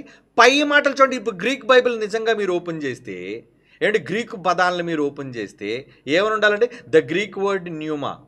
ఏమండి breath, wind or spirit is associated with the word. ఏమండి ఏముంది అందులోని? మొత్తానికి ఇవన్నీ చూపిస్తే మనకు ఒకటే అర్థమవుతుంది, గ్రీకు భాషలో ఈ పదాలు ఉపయోగించబడాలి. కానీ ఈ పదాలు ఉపయోగించబడకుండా దాన్ని దేని చేర్చేశారు? తండ్రిని, కుమారుణ్ణి, పరిశుద్ధాత్మను చేర్చారు. అదిగో చూడండి, ఇక్కడ చూపించే దాంట్లో ఏముంది? ఫాదర్. ఏమండి వర్డ్ అన్న దగ్గర లోగోస్ అని పెట్టేశారు. చూడండి, లోగోసా? లోగోస్ అంటే పదమే, గ్రీకు పదం. అంటే వర్డ్, ఆ వాక్యాన్ని లోగోస్ అని పిలుస్తారండి. ఏమండి కింద ఆత్మది మాత్రం నియమాన్ని ఉంచారు. చూడండి, ఆత్మది మాత్రం నియమాన్ని ఉంచారు. క్లోజప్ చేయనన్నా, క్లోజప్ చేయది కనబడాలి కదా, కొంచెం క్లోజప్ చేయండి. అదిగో న్యూమా అంటే ఆత్మ. మరి పైన అది హోలీ స్పిరిట్కి అయితే న్యూమా అంటామండి. మరి పైదానికి తీసుకురా వర్డ్కి ఏం ఉపయోగించారు? లోగోస్. ఏంటి గ్రీకులో ఉన్నది, గ్రీకులో లోగోస్. ఇంకా పైకి వెళ్తే ఫాదర్కి ఏంటి? ప్యాటర్. నిజానికి పోనీ ఇదే ఇక్కడ ఎలాగనుకుంటే ముందు వచనాలు మనకు ఉన్నాయి కదా, ముందు వచనం సాక్షి ఇచ్చేవారు ముగ్గురిని 7వ వచనం ఉంది. ఏమండి మరి 6వ వచనం చూడాలి కదండి. 6వ వచనంలో మనం ఏం చదువుకున్నాం? ఏమండి చూడండి, మీ బైబిల్ తెరిచి చూడండి. అక్కడ ఏమనుందండి? 1 యోహాను పత్రిక 5వ అధ్యాయం కదండి మనం చదువుతున్నాం. 5వ అధ్యాయము 6వ వచనం చూడండి. అక్కడ కూడా ఏముంది? నీళ్ల ద్వారాను రక్తము ద్వారాను వచ్చినవాడు ఈయనే, అనగా క్రీస్తు, యేసుక్రీస్తే. ఈయన నీళ్లతో మాత్రమే గాక నీళ్లతోనూ రక్తముతోనూ వచ్చెను అంటున్నాడు. చూడండి, నీళ్ల నుంచి రక్తము నుంచి కూడా వచ్చాడు ఆయన. బయటకు వచ్చాడు, నీళ్ళలోంచి బయటకు వచ్చాడు. రక్తాన్ని, ఆ దావీదు రక్తాన్ని పంచుకొని బయటకు వచ్చాడు. కనుక ఈ సాక్ష్యాలు ఆయనకి సాక్ష్యాలు. ఇదే గ్రీక్ బైబిల్లో చూడండి, అదే సేమ్ గ్రీక్ బైబిల్ కిందన మాత్రం ఈ 3 ఉపయోగించారు. పై వచనం 6వ వచనం అయ్యేసరికి ఇక్కడ లేవండి అవి. యాజ్ ఇట్ ఈస్గా ఏమని ఉందో తెలుసండి, అందులో హైడ్రోటస్ అని ఉంది, హెమటోస్ అని ఉంది, న్యూమా అనే ఉంది. 6వ వచనంలో ఈ 3 పదాలు ఉపయోగించిన వాళ్ళు 7వ వచనం వచ్చేసరికి ఇక్కడ లోగోస్ అని ఎందుకు మార్చేశారు? అక్కడ పెట్రాని ఎందుకు మార్చేశారు? అంటే ఎలాంటి కుంభకోణం అంటారు దీన్ని, ఎలాంటి స్కామ్. ఏంటా స్కామ్? మా సిద్ధాంతం ముగ్గురు ఒక్కటనేది కదా ఒప్పించాలి. ఇప్పుడు చూపించండి, ఆ ముగ్గురు ఒకటనే రెఫరెన్స్ చూపించండి. ఇందాక ఇంగ్లీష్ బైబిల్లో, తెలుగు బైబిల్లో ఉన్నదాన్ని కన్ఫర్మ్ చేయడం కోసం, ప్రజలను నమ్మించడం కోసం వీళ్ళు ఏం చేసేవాడిని? సాక్ష్యం ఇచ్చేవారు ముగ్గురు, అనగా ఆత్మ, నీళ్లు, రక్తం. తెలుగు బైబిల్ ఎంత స్పష్టంగా ఉందో చూడండి. ఎందుకంటే డైరెక్ట్గా గ్రీకు నుంచి వచ్చింది కాబట్టి ఉంది. ఎందుకంటే ఎరాస్మస్ అనే వ్యక్తి, ఏంటారా ఈ తప్పులు మీరు చేస్తున్నారు, తీయించేయండి అని ఆయన తీయించేశాడు. ఆయన తీయించేశాడు. కానీ నిజానికి ప్రాచీన ప్రతుల్లో ఏమనుందట? వీళ్ళు చొప్పించారు అని ఎరాస్మస్ కోపం వచ్చి, ఏంటి ప్రాచీన ప్రతుల్లో ఉన్న భావం ఏంటి, మధ్యలో మీరు తీసుకొచ్చి మీరు ఎందుకు దీన్ని మీరు జత చేశారు? అందుకే చూడండి, ఇంగ్లీష్ బైబిల్లో దాని తర్జుమాలో ఏం చూపించేశారు? For these 3 that bear record in heaven, the Father, the Word and the Holy Ghost, and these 3 are one. ముగ్గురు ఒక్కటే అని ఈ త్రిత్వ సిద్ధాంతాన్ని మన మధ్య ధృవీకరించటం కోసం ఎంత పెద్ద కుట్ర ఆ రోజే జరిగిపోయింది చూడండి. ఏమండి ఈ జొహనైన్ కోమా అన్నది అదే. మీరు చూడండి, జొహనైన్ కోమా అంటే ఏంటి, అది ఎప్పుడు వచ్చింది, మధ్యలో ముందు నుంచి లేనిది వీళ్ళు ఎందుకు మధ్యలో చొప్పించారు? అలా ఎందుకు చొప్పించారంటే త్రిత్వ సిద్ధాంతాన్ని ఒప్పించడానికి. ఒక్క వచనం మారిస్తే సరిపోదా? బైబిల్లో ఎన్ని ఉన్నాయండి నూతన నిబంధనలో. సర్వసత్యములో ఎన్ని చెప్పాడు. మేము ముగ్గురు వేరు విడిగా ఉన్నాము, వేరుగా ఉన్నాము, నన్ను పంపిన తండ్రి కూడా ఉన్నాము, మేము ఒక్కటి కాము, నేను ఒక్కడనై ఉండక నేను నన్ను పంపిన తండ్రి కూడా ఉన్నాము, వేరు వేరు, తండ్రి వేరు నేను వేరు. ఆయన ఉంటుండగానే నేను వచ్చాను, అంతేగాని ఆయన నుంచి నేను రాలేదు. అంటే ఆయనగా ఉన్న నేను ఇక్కడికి వచ్చేయలేదు, మరలా నేను ఆయనగా మారిపోతాను. ఈ కన్ఫ్యూజన్ బోధలు అనేవి ఈరోజు చేయడానికి కారణం ఇదిగోండి, ఈ భయంకరమైన సిద్ధాంతాలను ధృవీకరించుకోవడం కోసం, స్థాపించడం కోసం. ఎప్పుడండి 14వ శతాబ్దం నుంచి కుట్ర జరుగుతుందో చూసారా? అంటే ఈ కుట్రవాదులు ఆ రోజు నుంచి ఉన్నారంటే బైబిల్లో ఉన్న సత్యాలను కూడా వాళ్ళు పిచ్చోళ్ళు అనుకున్నారు, ఈ పిచ్చి సన్నాసులు అనుకున్నారు, ఈ క్రీస్తు విరోధులు అనుకున్నారు. 5వ అధ్యాయం 7వ వచనం మార్చేస్తే జనం అంతా నమ్మేస్తారు అనుకున్నాడు. ఎరాస్మస్ ఎందుకు నమ్ముతాడు? ఏమండి, నాకేం రాదనుకున్నావా? భాష ప్రాచీన పత్రం నా దగ్గర లేదనుకున్నావా? నేను రాసిన ప్రాచీన పత్రం లేదు, నువ్వెందుకు మీరు మార్చారని ఈ జొహనైన్ కోమా అనే దాన్ని ఎందుకు మీరు మధ్యలో ఇన్కార్పొరేట్ చేశారు? ఎందుకు మీరు మధ్యలో చొప్పించారు? అంటే వాళ్ళు చొప్పించారన్న విషయం ప్రపంచానికి తర్వాత తెలిసినా నిజంగా తెలుగు బైబిల్ మనం చదువుకోవటం వల్ల ఎంత స్పష్టమైన వివరణ మనకిచ్చినట్లుగా ఉందండి. తెలుగు బైబిల్ ఎంత స్పష్టంగా, నాయన అది ఆత్మ కాదు, ఆత్మే నాయన, ఇంకొకటి నీళ్ళు అవుతుంది, ఇంకొకటి రక్తం అవుతుంది నాయన, అంతేగాని అది తండ్రి కాడు, అది కుమారుడు కాడు అని చెబుతుందే. కుమారుడు కోసం మళ్ళీ కుమారుడు కోసం కుమారుడు ఏంటి? ఏమండి, ఎందుకంటే యేసు క్రీస్తు దేవుని కుమారుడని, రక్షకుడని, రాజుని నిరూపించడానికి సాక్షులుగా ఒక పక్క పరిశుద్ధాత్మ నిల్చున్నాడు, ఒక పక్క నీళ్లు నిలబడ్డాయి, ఒక పక్క రక్తం, ఆయనలో ప్రవహించే రక్తం సాక్ష్యం ఇస్తుంది అని చెప్పి ఈ భాగాన్ని ఎంతగా వీళ్ళు వక్రీకరించేశారు చూసారా? ఇప్పుడు చెప్పండి, వీళ్ళు సిద్ధాంతాన్ని ధృవీకరించుకోవడానికి ఏమండి ఏదో అండర్లైన్ చేసి పెట్టారు. ఏంటిది? మీరు ఉదహరించిన సందర్భంలో ఏమి జరిగిందో మాకు బాగా తెలుసు. బ్రాకెట్ చేయబడిన విభాగంలో మొదటిసారిగా లాటిన్ వెర్షన్ యొక్క మాన్యుస్క్రిప్ట్స్లో AD 600 తర్వాత మాత్రమే కనిపిస్తుంది. ఇది గ్రీక్ మాన్యుస్క్రిప్ట్స్ AD 1400 తర్వాత కనిపించదు. ఇక మీద నిపుణుల అభిప్రాయ ప్రకారంగా ఇది లాటిన్ నుండి అనువాదంగా 4 గ్రీకు మాన్యుస్క్రిప్ట్లో కనుగొనబడింది. గ్రీకుల్లోనే మీరు రాసినప్పుడు, ఎందుకంటే దగ్గరుండి పెట్టి రాసేవారు కదండి, ముద్రణంతో లేనప్పుడు దగ్గరుండి పుస్తకాలు కాపీ చేసేవాళ్ళు కదా, వ్రాసేటప్పుడు కనుగొనబడింది. మరియు గ్రీకు వచనంలో చేర్చబడింది, గ్రీకులో చేర్చేశారండి. ఇది పురాతన వర్షన్లో ఈ అదనంగా కనిపించదు. ఏమండి, కనిపించదా ఆ పదాలు? ఏమండి, ఎరాస్మస్ తన గ్రీకు క్రొత్త నిబంధన వర్షన్ ప్రవచించినప్పుడు తన మొదటి 2 ఎడిషన్స్ ఇవన్నీ చెప్తున్నాడు. ఆ పదాలు ఏ గ్రీకు మ్యానుస్క్రిప్ట్లోనూ తనకు కనిపించలేదని వాదించాడు. లేనిదాన్ని ఎలా మీరు తీసుకొచ్చేశారు? అంటే మీ సిద్ధాంతం రైట్ అనుకోవడానికి, తత్వ సిద్ధాంతం ఒకటని చెప్పడానికి, అంటే బైబిల్లో ఉన్నదే మీరు యాడ్ చేసేస్తారా? అలాగైతే ఎన్ని యాడ్ చేయాలి చెప్పండి? కొత్త నిబంధనలు యేసు మాటలన్నీ ఎలా మార్చేయగలరు? అంత మార్చే సత్తా వాళ్ళకి లేదు. ఏదో ఒక అబద్ధాన్ని చెప్తే దొరికిపోరా దొంగలు? ఒక్క అబద్ధం దగ్గర, నేరస్తుడు ఒక్క అబద్ధం దగ్గర దొరికిపోతారు. ఇంకేమన్నా కింద చూపిస్తున్నారు చూడండి, ఇంకా అడుగునేంటి? ఖచ్చితంగా వారు గ్రీక్ మాన్యుస్క్రిప్ట్ను రూపొందించారు. అందులో అదనంగా కనుగొనబడింది. ఒక పండితుడు నమ్ముతున్నట్లుగా 16వ శతాబ్దం AD నాటికి లాటిన్ మరియు గ్రీకులో అనువదించబడిన గ్రీకు వచనానికి జోడించబడింది. ఎరాస్మస్ దాని తర్వాత తన 1522 ఎడిషన్ గ్రీకు క్రొత్త నిబంధనలో చేర్చాడు. అప్పుడు చెప్పాడు, బాబు ఇది ఇలా మార్చేశారు, ప్రాచీన ప్రతుల్లో లేదు. త్రిత్వం అనేది ఒక బైబిల్ సిద్ధాంతం, మరియు మీరు దాని గురించి బోధించవద్దు, కానీ మీరు ఈ పాఠ్యభాగాన్ని ఉపయోగించకూడదని ఎరాస్మస్ చెప్పాడండి. చూసారా, ఈ భాగాన్ని ఉపయోగించకండి. ఈ తప్పుడు ట్రాన్స్లేషన్ బైబిల్లోనే వీళ్ళు మార్చేశారు. ఎప్పుడు చూసారా? అంటే ఇంచుమించు 1400 సంవత్సరాల క్రితం. అంటే ఇప్పటికీ అది 14వ శతాబ్దం, అంటే ఇప్పటికి ఎంత అంటే 600 సంవత్సరాల క్రితం అండి. అవునా? 600 సంవత్సరాల క్రితం ఈ కుట్రదారులు, ఈ తత్వవాదులు, వాళ్ళు దీంట్లో మార్చేసి, చేర్చేసి, కలిపేసి ముగ్గురు ఒకటే. అందుకే చూడండి, జైశాల్ గారు ఇప్పుడు స్ట్రైట్గా ఒకటి అడిగారు, అరే త్రిత్వము అనే పదాన్ని బైబిల్లో చూపించో, త్రియేక దేవుడు అనే పదాన్ని బైబిల్లో చూపించలేరు వీళ్ళు. ఎందుకంటే లేదు కదా. తెలుగులో చూపించిన ప్రాచీనంలో చూపించాలి కదా, దానికి ఆధారాలు ఉండాలి కదా. నువ్వు అక్కడ రాసుకొని వచ్చేస్తే ఎవడు నమ్ముతాడు? ఇటువంటి భయంకరమైన చేర్పులు, కూర్పులు వీళ్ళు బైబిల్లో చేసేశారు. అంటే దేవుడు హెచ్చరికను కూడా వీళ్ళు పక్కన పెట్టేశారండి. దేవుడు హెచ్చరికను కూడా వీళ్ళు పక్కన పెట్టి తమ సొంత సిద్ధాంతాలను లోపలికి పంపించేశారండి. దాన్ని ఈరోజు మనం వ్యతిరేకిస్తుంటే, ఎదిరిస్తుంటే, ముగ్గురు దేవుళ్ళుగా ఉన్నారంటే ముగ్గురు దేవుళ్ళుగా ఉండడానికి ఏంటి వీళ్ళకి నొప్పి? ఏం ఉండకూడదా? ఏమండి, దేవుళ్ళు ముగ్గురుగా ఉండకూడదా? ఉన్నా తండ్రి అయిన దేవుడు, తండ్రి అయిన దేవుడు. అందుకే దేవుళ్ళుగా ఉన్న ఈయన తండ్రి, ఈయన ప్రారంభకుడు. ఆయన తర్వాత దేవుడే కానీ కుమారుడైన దేవుడు, కొడుకు. తండ్రి కొడుకు అనగానే తండ్రి పెద్దవాడిగా కనబడతాడు, కుమారుడు చిన్నవాడిగా కనబడతాడు. అంతే కదండి. తండ్రి అనే పదానికి మూలమే కదండి. అదే మీకు చూపించాను పోయిన సండే నేను మాట్లాడిన టాపిక్లో. రేపు ఇంకా చూపిస్తాను, అయిపోలేదు కదా టాపిక్ ఇంకా. అంటే ఈ కుట్రదారులు తమ సిద్ధాంతాన్ని ధృవీకరించుకోవటం కోసం ఎంత తప్పులు చేశారో చూడండి. వీళ్ళు తప్పులు చేసి ఈ తప్పుడు సిద్ధాంతంలో తండ్రికి కొడుకు అన్నామని ఈరోజు బాధపడిపోతున్నారండి వీళ్ళు. యేసుప్రభువే కొడుకు అని ఒప్పుకున్నాడు, నేను తక్కువవాడిని ఒప్పుకున్నాడు, నేను ఆయనకంటే గొప్పవాడిని కానని ఒప్పుకున్నాడు. ఉన్న మాటని ఉన్నది ఉన్నట్టుగా చెబితే నా తండ్రి నాకు దానం చేశాడు అన్నందుకు భిక్షగాడు చేశాడు. ఎంత అల్లరి రచ్చ చేస్తున్నారండి ఈరోజు. ఈరోజు బైబిల్లో ఎన్నో చూపించిన కౌంటర్లు ఏంటి, మొదట మీకు చెప్పని చూసారా, సర్వాధికారం పొందిన తరువాత కూడా ఈ సంగతి నాకు తెలియదు, తండ్రికే తెలుసు అనే దాని గురించి ఎవడెందుకు కౌంటర్ మాట్లాడలేదు. అందుకే ఈ కౌంటర్లో మాట్లాడితే వాళ్ళు సమాధానం చెప్పుకోలేరని. అదిగదిగో ప్రసన్నబాబు గారు ఏదో తప్పు మాట్లాడేశారు. ఏం తప్పు మాట్లాడేశారని? ఏమండి, తండ్రి కొడుక్కి దానం చేశాడు, దాని పర్యాయ పదమైన భిక్ష ఇచ్చాడయ్యా. ఆయన తండ్రి దగ్గర కొడుకు తీసుకుంటే అది తక్కువ. తను తగ్గించుకున్నాడు తన కొడుకు.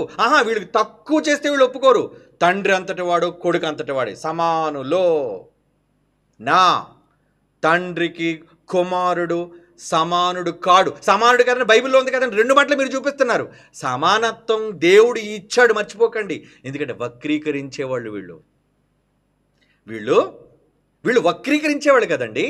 నిజాలు వీళ్ళు కొద్దిగా పూర్తిగా దాన్ని ఎందుకు ఆ మాట మాట్లాడు, దాని వివరణ ఏంటి అనేది వీళ్ళు ఇస్తారా? ఏ రోజైనా చెబుతారా దాని గురించి? విన్నెవరు కదా జనాల్ని. ఈ అమాయక గొర్రెలు ఎలాంటి వాళ్ళు ఒక్క మాట, బాబు యేసుప్రభుని ఎంత మాట అనేసారండి, బెచ్చగాడు అనేసారండి, ముష్టివాడు అనేసారండి. అరే భిక్ష అనే పదానికి ఏంటో అర్థం ఏంటో అన్ని క్లియర్గా ఆ రోజు చూపించినా వీళ్ళకి అర్థమైందా?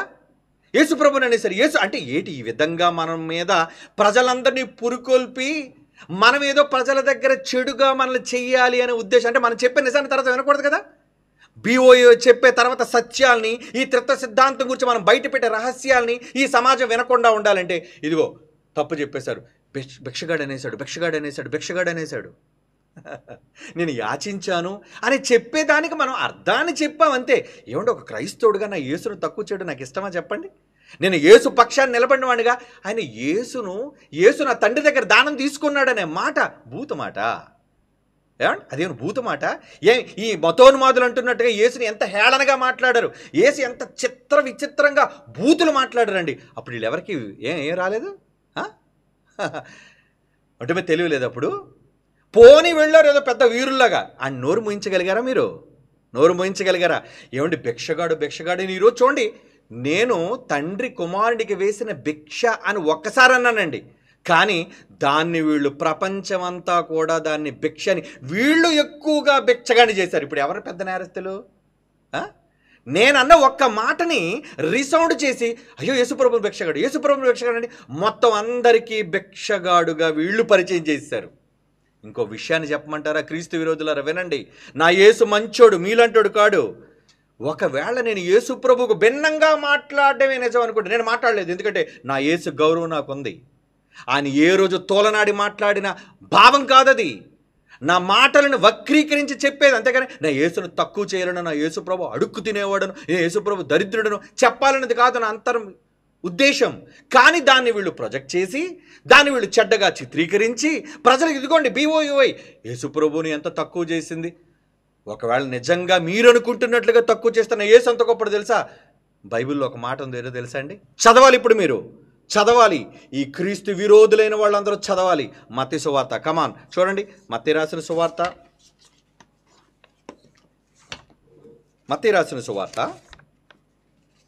13వ అధ్యాయం 32వ వచనం. మత్తయి సువార్త 13వ అధ్యాయం 32వ వచనం. మనుష్య కుమారునికి చదవండి, కమాన్ ఇమీడియట్. మనుష్య కుమారునికి చదవరా? 12 క్షమించండి, మత్తయి సువార్త 12వ అధ్యాయం 32. మత్తయి సువార్త 12వ అధ్యాయం 32. మనుష్య కుమారునికి విరోధముగా మాట్లాడువానికి పాప క్షమాపణ కలదు. ఒకళ్ళు నేనే మాట్లాడేశాను అనుకోండి, నా క్షమాపణ ఇస్తాడు నా యేసు ప్రభు. మీలాంటి కాడు మాటిమాటికి వైరల్ చేసేసి 100 సార్లు నేను ఒకసారి బెచ్చగాడంటే మీరు 1,00,000 సార్లు బెచ్చగాడని చెప్తున్నారు. మీరే అసలైన బెచ్చగాళ్ళు. ఒకవేళ మిమ్మల్నైనా క్షమిస్తాడు, నన్నైనా క్షమిస్తాడు. నా యేసు అంత గొప్పడు. మనుష్య కుమారునికి విరోధంగా మాట్లాడడానికి పాప క్షమాపణ కలదు. ఎందుకంటే మరి మనుష్య కుమారునికి విరోధంగా మాట్లాడేశాను కదా.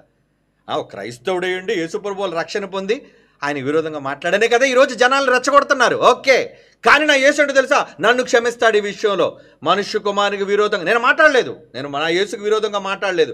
కానీ ఆ మాటను వక్రీకరించి మీరు చెబుతున్నా ఈ మూర్ఖులు అర్థం చేసుకోలేంటో తెలుసా, దానికైనా పాప క్షమాపణ ఉంది. కానీ ఇప్పుడు మీ వస్తున్నారు చూడండి, పరిశుద్ధాత్మకు విరోధంగా మాట్లాడడానికి ఈ యుగమందైనను రాబో యుగమందైనను పాప క్షమాపణ లేదు. ఎందుకో తెలుసా, పరిశుద్ధాత్మ విరోధం మేము ఎక్కడండి మాట్లాడమంటారా?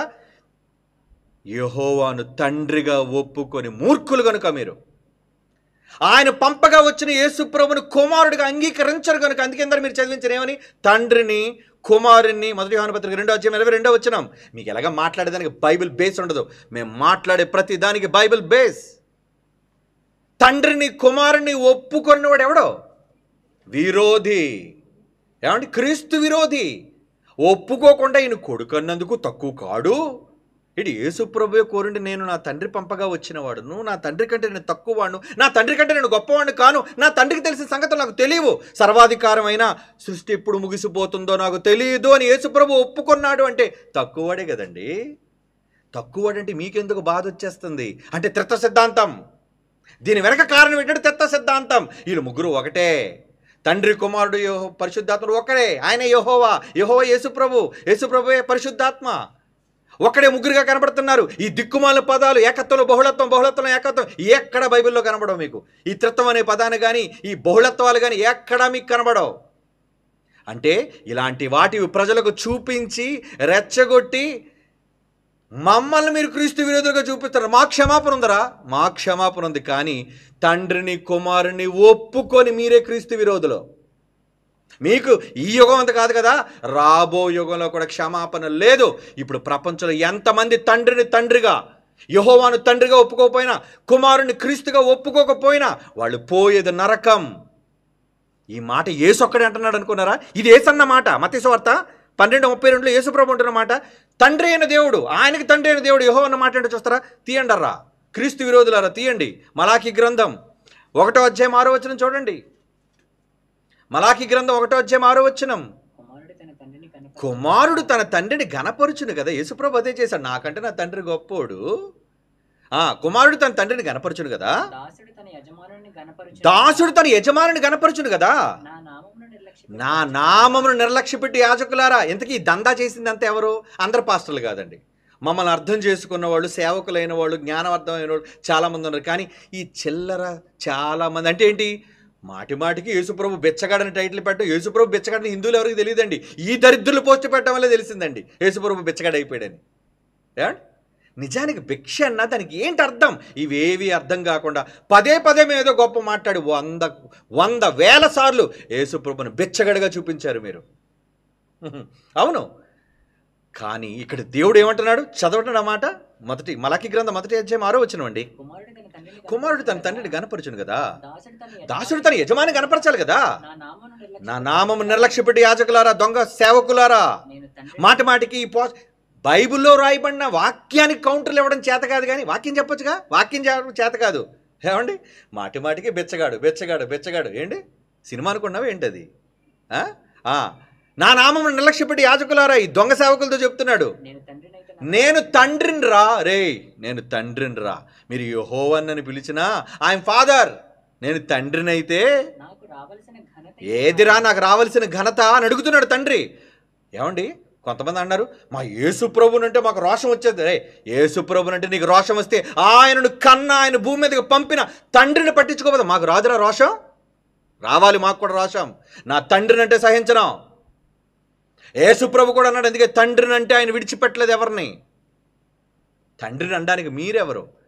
ఈరోజు యేసుప్రభు ఒక్కడే కనబడుతున్నాడా? కానీ యేసుప్రభు వెనక ఎవరున్నారు తెలుసా? ఈ లోకంలోనికి రావడానికి, సిలువే పడ్డానికి, మృత్యువుని గెలవడానికి అన్నిటికీ మూలం వన్ ఫాదర్, హీ సుప్రీం.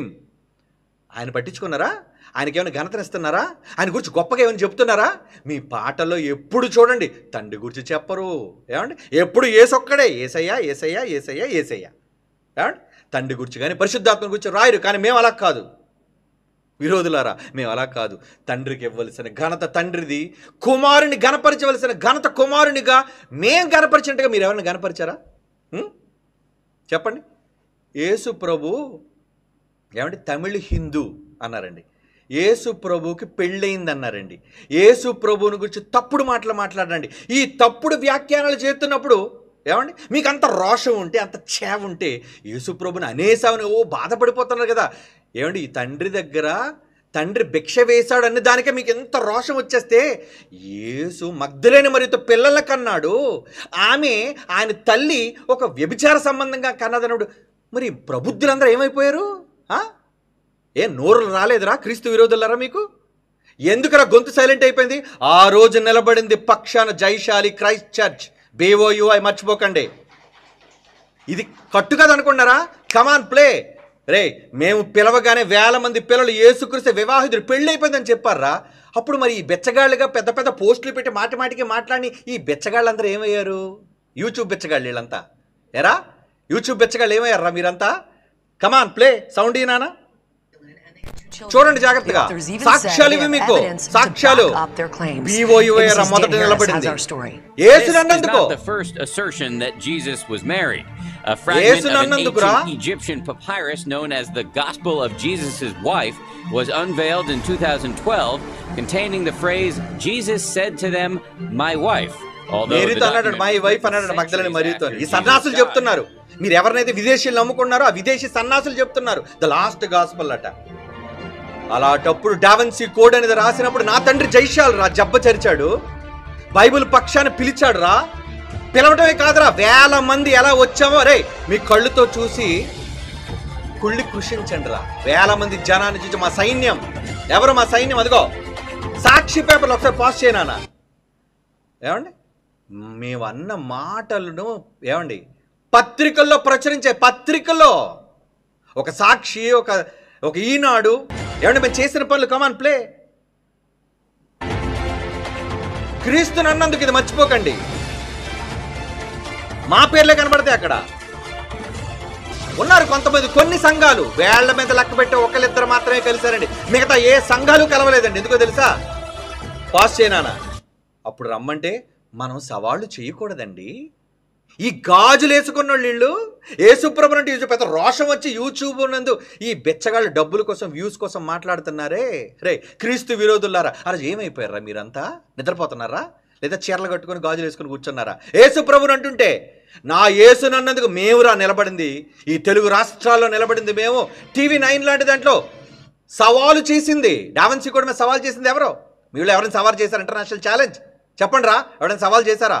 నా ప్లే చేయక జనాలు చూడండి. యేసు వివాహితుడు అన్నందుకు హెచ్చరిక ఇచ్చాం. న్యూస్ పేపర్లో హెచ్చరిక. ఆంధ్ర, తెలంగాణ, బెంగళూరు, చెన్నై. పాట వినండి రా, పాట వినండి. నోరు మూయించే నీవే, కాలమే రాస్తున్న ప్రతివాడికి యేసు ఎవరో చెప్పాలి నీవే. పరిశుద్ధుడురా, పవిత్రుడురా, అతని గుణాలను ప్రకటించే యాజకుడివిరా. పరిశుద్ధుడురా, పవిత్రుడురా, అతని గుణాలను ప్రకటించే యాజకుడివిరా. వాదించి ఒప్పించి గెలిపించరా యేసుని. భూమిని తలక్రిందులు చేయువారే ఈ తరంలోనే వచ్చినారే. భూమిని తలక్రిందులు చేయువారే ఈ తరంలోనే వచ్చినారే. మా సింహాలు రా, ఆడసింహాలు, మగ సింహాలు రా. ఇవన్నీ నువ్వు ఏ రోజున వచ్చావు రోడ్డు మీదకి? నీ మొహం యూట్యూబ్లో కూర్చొని లోన డీపీ పెట్టడం కాదురా రే క్రీస్తు విరోధి. చూడరా విశాఖపట్నంలో ఎవడో క్లిప్పులు కాదు ఇవి, ఎవడో ర్యాలీ చేస్తే అడుక్కు తెచ్చుకునే క్లిప్పులు కావు ఇవి. That is BOUI. అదిగో మాట్లాడుతున్నాడు అక్కడ. LPB కనబడ్డాడు అక్కడ. అరే అంబేద్కర్ ఆపండి. అక్కడ అంబేద్కర్ విగ్రహం దగ్గర చూడండి, బైబిల్ ఎత్తి చూపించాడు ప్రసన్న బాబు. వెనకాతలే సింహం, సంగీత సింహం ఉంది చూడండి రా. కింగ్ జాన్సన్ విక్టర్ సంగీత సింహాలు రా. మేమంతా యేసునన్నందుకు తినేస్తాం. ఎవరిని అయినా యేసునన్నందుకు తినేస్తాం. నువ్వు చేతకానుడు గదిలో కూర్చొని ఒక డీపీ పెట్టి బెచ్చగాడని చెప్పడానికి సిగ్గు లేదు నీకు? 10 సార్లు యేసు ప్రభు కోసం చెప్పడానికి నీకు అంత దమ్ముంటే మాలాగా వచ్చి ఎదుర్కోరే, నోరు మూయించి చూద్దాం వెళ్ళి దొంగ వాళ్ళని. ఈరోజు బైబిల్పై నోరు పారేసుకున్నారు చాలామంది. మాలా సవాలుకి పిలిచి నోరు మూయించు, నీ మొహం నువ్వే నోరు మూసుకొని దండం పెట్టి వచ్చేసావు చేతకానోడు నువ్వు. ప్లే. యేసుకే పెళ్ళన్న ప్రతివాడికి నోరు మూయించే మగాడు నీవే. కాలమే రాస్తున్న ప్రతివాడికి యేసు ఎవరో చెప్పాలి నీవే. కనబడేది BOUI AITCC పవిత్రుడు, ఒక రాష్ట్రం కాదురా, 8 రాష్ట్రాల్లో. అదిగో సింహం. ఒప్పించి గెలిపి చూడరా జనాన్ని, చూడరా జనాన్ని.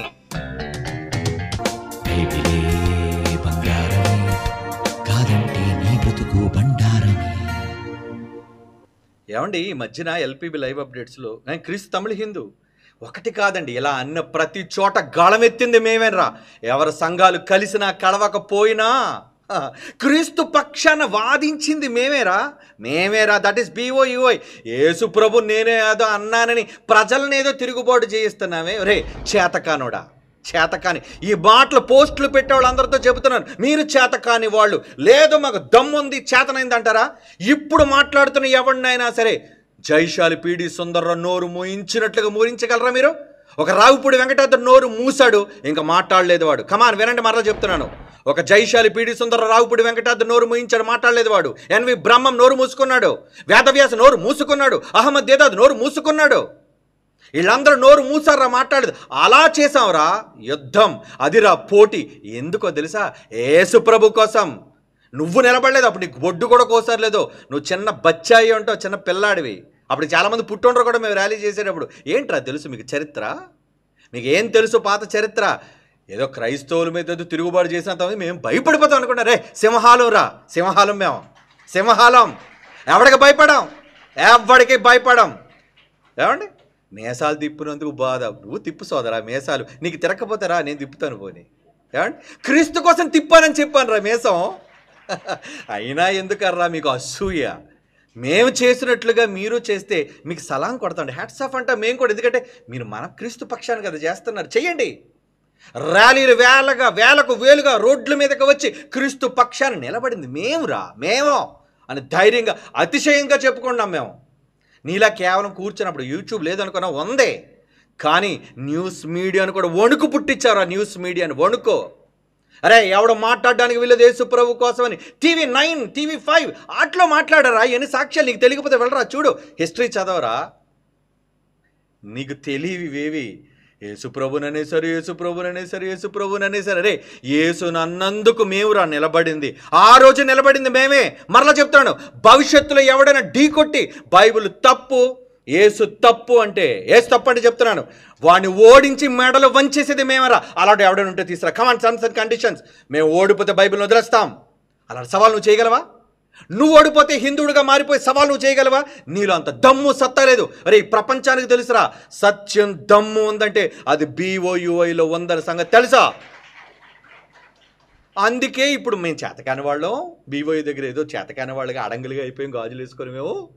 కనుక ఇప్పుడు BOI మీద బురద జల్లాలి అంటే చెప్పిన రెఫరెన్స్ల కౌంటర్ ఇవ్వడం చేతకాని వాళ్ళు మాట్లాడబడిన మాటను వక్రీకరించేసి ఏదో చెప్పేసినంత మాత్రాన hey it's my foot, it's my left foot, I don't care, అసలు పట్టించుకోరు. ఎందుకంటే చెప్పాను కదా, సింహాలు ఆల్రెడీ మోగ కుక్కలు మొరుగుతూనే ఉంటాయి, బౌ బౌ బౌ అని. మొరగండి. మొరిగినంత మాత్రాన తరిగేదేమీ లేదు ఇక్కడ. BOUIకి కానీ సింహాలకు కానీ సంఘానికి కానీ ఏమీ తరిగేది లేదు. ఏమండి మాలాంటి పాటలు వీళ్ళు ఎవరైనా చేశారా? ఖండాంతరాలు దాటింది యేసు అని పాట చేసాంరా, ఈ సంవత్సరమే దించాంరా ఆ పాట. ఎంతమంది చూసారు ఒకసారి? అది యూట్యూబ్లో ఎంతమంది చూడన్నాను ఒకసారి చూపించు, వ్యూస్ ఎన్ని చూపించు, చెప్తాను ఈ దుర్మార్గులు అలాంటి వాళ్ళు. ఇది చూపించి ముగిస్తాను నేను. ఖండాంతరాలు దాటింది నా యేసు కీర్తి అని, అరే నా పుట్టినరోజుగా దించావురా ఆ పాట. నన్ను యేసు దగ్గర చెడ్డని చేస్తారే, నీకంటే ఎక్కువ గౌరవం రా. అవసరమైతే యేసు కోసం పీకైనా వదిలేస్తాను, నేను ప్రాణమైనా వదిలేస్తాను. నా యేసు అంటే అంత పిచ్చి నాకు. ఎందుకన్నాడో అర్థం పర్థం తెలియకుండా వ్యంగ్యంగా మాట్లాడేది గొప్పడు అనుకున్నావా? అవునులే నువ్వు గొప్పోడు అనుకుంటా, నీ 4 గోళ్ల మధ్య నీ గొప్పతనం. రే మేము ఎక్కడ తెలుసా? జనారణ్యం, ప్రజలలో స్వైర విహారం చేసేవాళ్ళం, అడిగేవాళ్ళం, ప్రశ్నించేవాళ్ళం. రారా ఎవడైనా బైబిల్ తప్పు ఉంటే అని పిలిచేవాళ్ళం. నీలా యూట్యూబ్లో కూర్చొని పిలం. ఏమండి చూపించిన నా వెబ్సైట్లో ఎంతమంది ఎన్ని వ్యూస్ వచ్చాయి చూడండి. అంటే వీళ్ళు ఎంత మూర్ఖులో, ఈ క్రీస్తు విరోధులైన వాళ్ళు. చూపించిన ఎంతమంది వ్యూస్, అది 1 month కదా, ప్లే చేయి. వ్యూస్ చూపించి ఎంత ఉందో. 63,000 అండి. 63,000. 63 ఏంటి నెలలో 63,000? అంటే ఈ పాట తెలియదు కూడా క్రైస్తవ్యానికి. తెలిసినా ఇది బీఓయోళ్ళది కదా. ఒరే యేసు కోసం చెప్పావురా అందులోని, యేసు ఎంత గొప్పోడో రాసావురా అందులోని. చెప్పవు కదా నువ్వు, చూపించవు కదా నువ్వు. ఎందుకు పక్షపాతం నీకు? నువ్వు క్రైస్తవుడైనా క్రీస్తు ఖ్యాతిని ఖండాంతరాలు దాటిందని నేను చెప్పాను రా, మేము చెప్పాను. That is BOUI. మేము చెబితే ఎంతమందిని చూస్తారు. అదే ఈ దిక్కుమాలని, ఈ దౌర్భాగ్యులను ఏదో పాట పెట్టండి, ఏదోనా దేవుడు ప్రేమమయుడు యేసు. ఏమంటే మనలాడి పాటలు ఎవడు రాయడండి? మనలాడి పాటలు రాయడు. శక పురుషుడు యుగ పురుషులను రాయాలన్నా, ఖండాంతరాలు దాటింది క్రీస్తుని రాయాలన్న BOUIకి సొంతం. మాలాంటి గొప్ప పాటలు, క్రీస్తును గనపరిచే పాటలు మీలాంటి రాయరు. ఏమండి రాయలేరు. పోనీ రాసి చూపించండి మాకంటే గొప్పగా. ఏమండి నిజంగా ఆ పాటను యేసుప్రభు గొప్పతనం కోసం ఎవరైనా షేర్ చేశారా? చెయ్యరు. ఎందుకు? BOUI రాశారు. అంటే BOUI కోసం యేసుప్రభువును కూడా ఏం చేస్తావు నువ్వు? ఖ్యాతినికి ఇవ్వడానికి ఇష్టం లేదు. అరే మీరందరూ క్రీస్తు విరోధులరా. తండ్రిని కొడుకుని ఒప్పుకొని వాళ్ళు మీరే విరోధులు. నాకు పాపక్షమాపణ ఉంది ఒకళ్ళు అనుకున్నా, క్రీస్తునన్న, కానీ పరిశుద్ధాత్మకు భిన్నంగా బైబిల్లో రాయబడిన దాన్ని కలిపి చెరిపి సిద్ధాంతం ఏంటంటే త్రిత్వ సిద్ధాంతం. దాన్ని స్థాపించడానికి 1000 సంవత్సరాలు 100 సంవత్సరాల క్రితం జరిగిన కుట్ర మీకు చూపించాను. అది కాబట్టి మీరు కూడా గూగుల్లో పెట్టి చూసుకోండి, అది నిజమో కాదో. జోహనైన్ కోమా అనేది కాదో, ఎరాస్మస్ అన్నాడు ఉన్నాడో లేదో, ఇది జరిగిందో లేదో మీరు చూడండి. నా ఒక్కడిగా నేను చెబుతున్న మాట కాదు కదా. ఇన్ని చెబుతున్నా క్రీస్తు పక్షాన్ని నిలబడ్డం చేత కాదు. మరలా చెప్తున్నాను, బైబిల్లో ఎవడైనా కొమ్ములు విరిచేయాలి అంటే ఎప్పటికీ అది BOUI సాధ్యం. ఎస్, ఎందుకు తెలుసా? మేము ఎవడైనా పోటీకి ఢీ కొట్టామంటే ఇంకా ఆడితో మాటలుండవు, మాట్లాడించవాడిని. ఆడు చచ్చిన వాడే. ఎందుకంటే వస్తే ఆడు ఓడిపోయాడు అనమాట. ఓడించేస్తాం గ్యారంటీ బైబిల్ పక్షాన్ని. అదిరా మాకు బైబిల్ మీద ఉన్న నమ్మకం, ధైర్యం, గట్స్ అవి. నువ్వా చర్చలకు కూర్చొని వాళ్ళకి దండాలు పెట్టి, ఏమండి క్రీస్తును బూతులు తిట్టేళ్ళందరికీ దండాలు పెట్టే సన్నాసులు రా మీరంతా. అవునా? గౌరవంగా మాట్లాడే సన్నాసులు రా మీరంతా. ఎవడరా క్రీస్తు విరోధులు? ఇప్పుడు మీరా మేమా? తండ్రి బైబిల్ ప్రకారంగా తండ్రిని కొడుకుని ఒప్పుకోరు. ఆయనకి తండ్రిని పేరు పెట్టరు, ఈయన కొడుకుని ఒప్పుకోరు. మీరు రా విరోధులు అందరూ కూడా. ఆయన మరలా చెప్తున్నాను, ఎప్పుడు జనాల మాటలకో తల దించేది లేదు. ఎప్పుడు ఈ తల దించాలి అంటే అది దేవుడికి, బైబిల్కి, నా తండ్రి అయిన యెహోవాకి తప్ప ఎవడికి తల దించడు. BOUIలోన నిజమైన క్రిస్టియన్, ట్రూ క్రిస్టియన్ అదేరా AITCC అంటే, ట్రూ క్రిస్టియన్స్. కాబట్టి ఇంకా బజాయింపు అయిపోలేదు, వాయింపు. రేపు సబ్జెక్ట్ వేరు కదా. తండ్రి కుమారుడు పుట్టాడో లేదో వాయించేస్తాను ఈ క్రైస్తవులు. ఎందుకంటే ఈ దొంగ బోధలు ఈరోజు నేను పిలిపిస్తున్నాను బైబిల్ ఓపెన్ సిటీ వాళ్ళకి. కమాన్, ఈరోజు నేను ఇస్తున్న పిలుపు ఏంటంటే, పిల్లలారా, ఈ త్రిత్వ సిద్ధాంతాన్ని బోధించే వాళ్ళు ఎక్కడ మీకు కనబడినా ఖచ్చితంగా వాళ్ళకి కౌంటర్లు ఇవ్వండి. వద్దు, ఆగకండి. మీరు ఆగడానికి వీలేదు. ఎందుకంటే తెలుసా, ఈ క్రీస్తు తండ్రిని కుమారుని ఒప్పుకొని దొంగ సిద్ధాంతాలను ప్రజల మధ్య ప్రవేశపెడుతున్నారు. క్రీస్తు విరోధులుగా మారుస్తున్నారు వాళ్ళందరినీ. తండ్రిని కొడుకుని ఒప్పుకోవాలి, తండ్రిగా యెహోవాను ఒప్పుకోవాలి, కుమారుడిగా క్రీస్తుని ఒప్పుకోవాలి, లేదంటే వాడు విరోధి. అలా విరోధులుగా చాలామంది బైబిల్లో లేని వాక్యాలను చూపించి వీళ్ళు చాలా భయంకరంగా ఈ త్రిత్వ సిద్ధాంతానికి వీళ్ళు పునాది వేశారు. అది ఆల్రెడీ స్కామ్ అని మీకు చూపించారు. ఇప్పుడు అది స్కామ్. బైబిల్లో మాట చేర్చేశారండి. బైబిల్లో చేర్చారంటే ఎంత దుర్మార్గులు వీళ్ళు. ఏమండి, విరోధులైన వాళ్ళని దహించబో తీక్షణమైన అగ్ని ఉంది. కాబట్టి చాలామంది అగ్నికి ఆహుతి అయిపోతారన్న బాధతో క్రైస్ట్ చర్చ్ పిల్లలారా, బైబిల్ ఓపెన్ యూనివర్సిటీ ఇంటర్నేషనల్ విద్యార్థులారా, మీరు ఈ త్రిత్వ సిద్ధాంతవాదులు ఎక్కడ కనబడినా సరే ఖచ్చితంగా వాళ్ళకి కౌంటర్ ఇవ్వండి. తండ్రి, కుమారుడు, పరిశుద్ధాత్మ ముగ్గురు వేరుగా ఉన్నారు అనే నిజాన్ని ప్రజల నుంచి విపరీతంగా తీసుకుని వెళ్ళండి. ఎందుకో తెలుసా, 1000 సంవత్సరాల నుంచి ఈ అబద్ధాన్ని పాతేశారు ప్రపంచంలో. ఇప్పుడు మరలా మనం కంకణం కట్టుకున్నాం దీన్ని బయటకు తీసుకురాడని. కమాన్, మనమే చెప్దాం. అందుకే మరలా రేపు వాయింపు ఉంటుంది. ఏంటి, క్రీస్తు పుట్టాడా లేదా రేపు? Okay, get ready.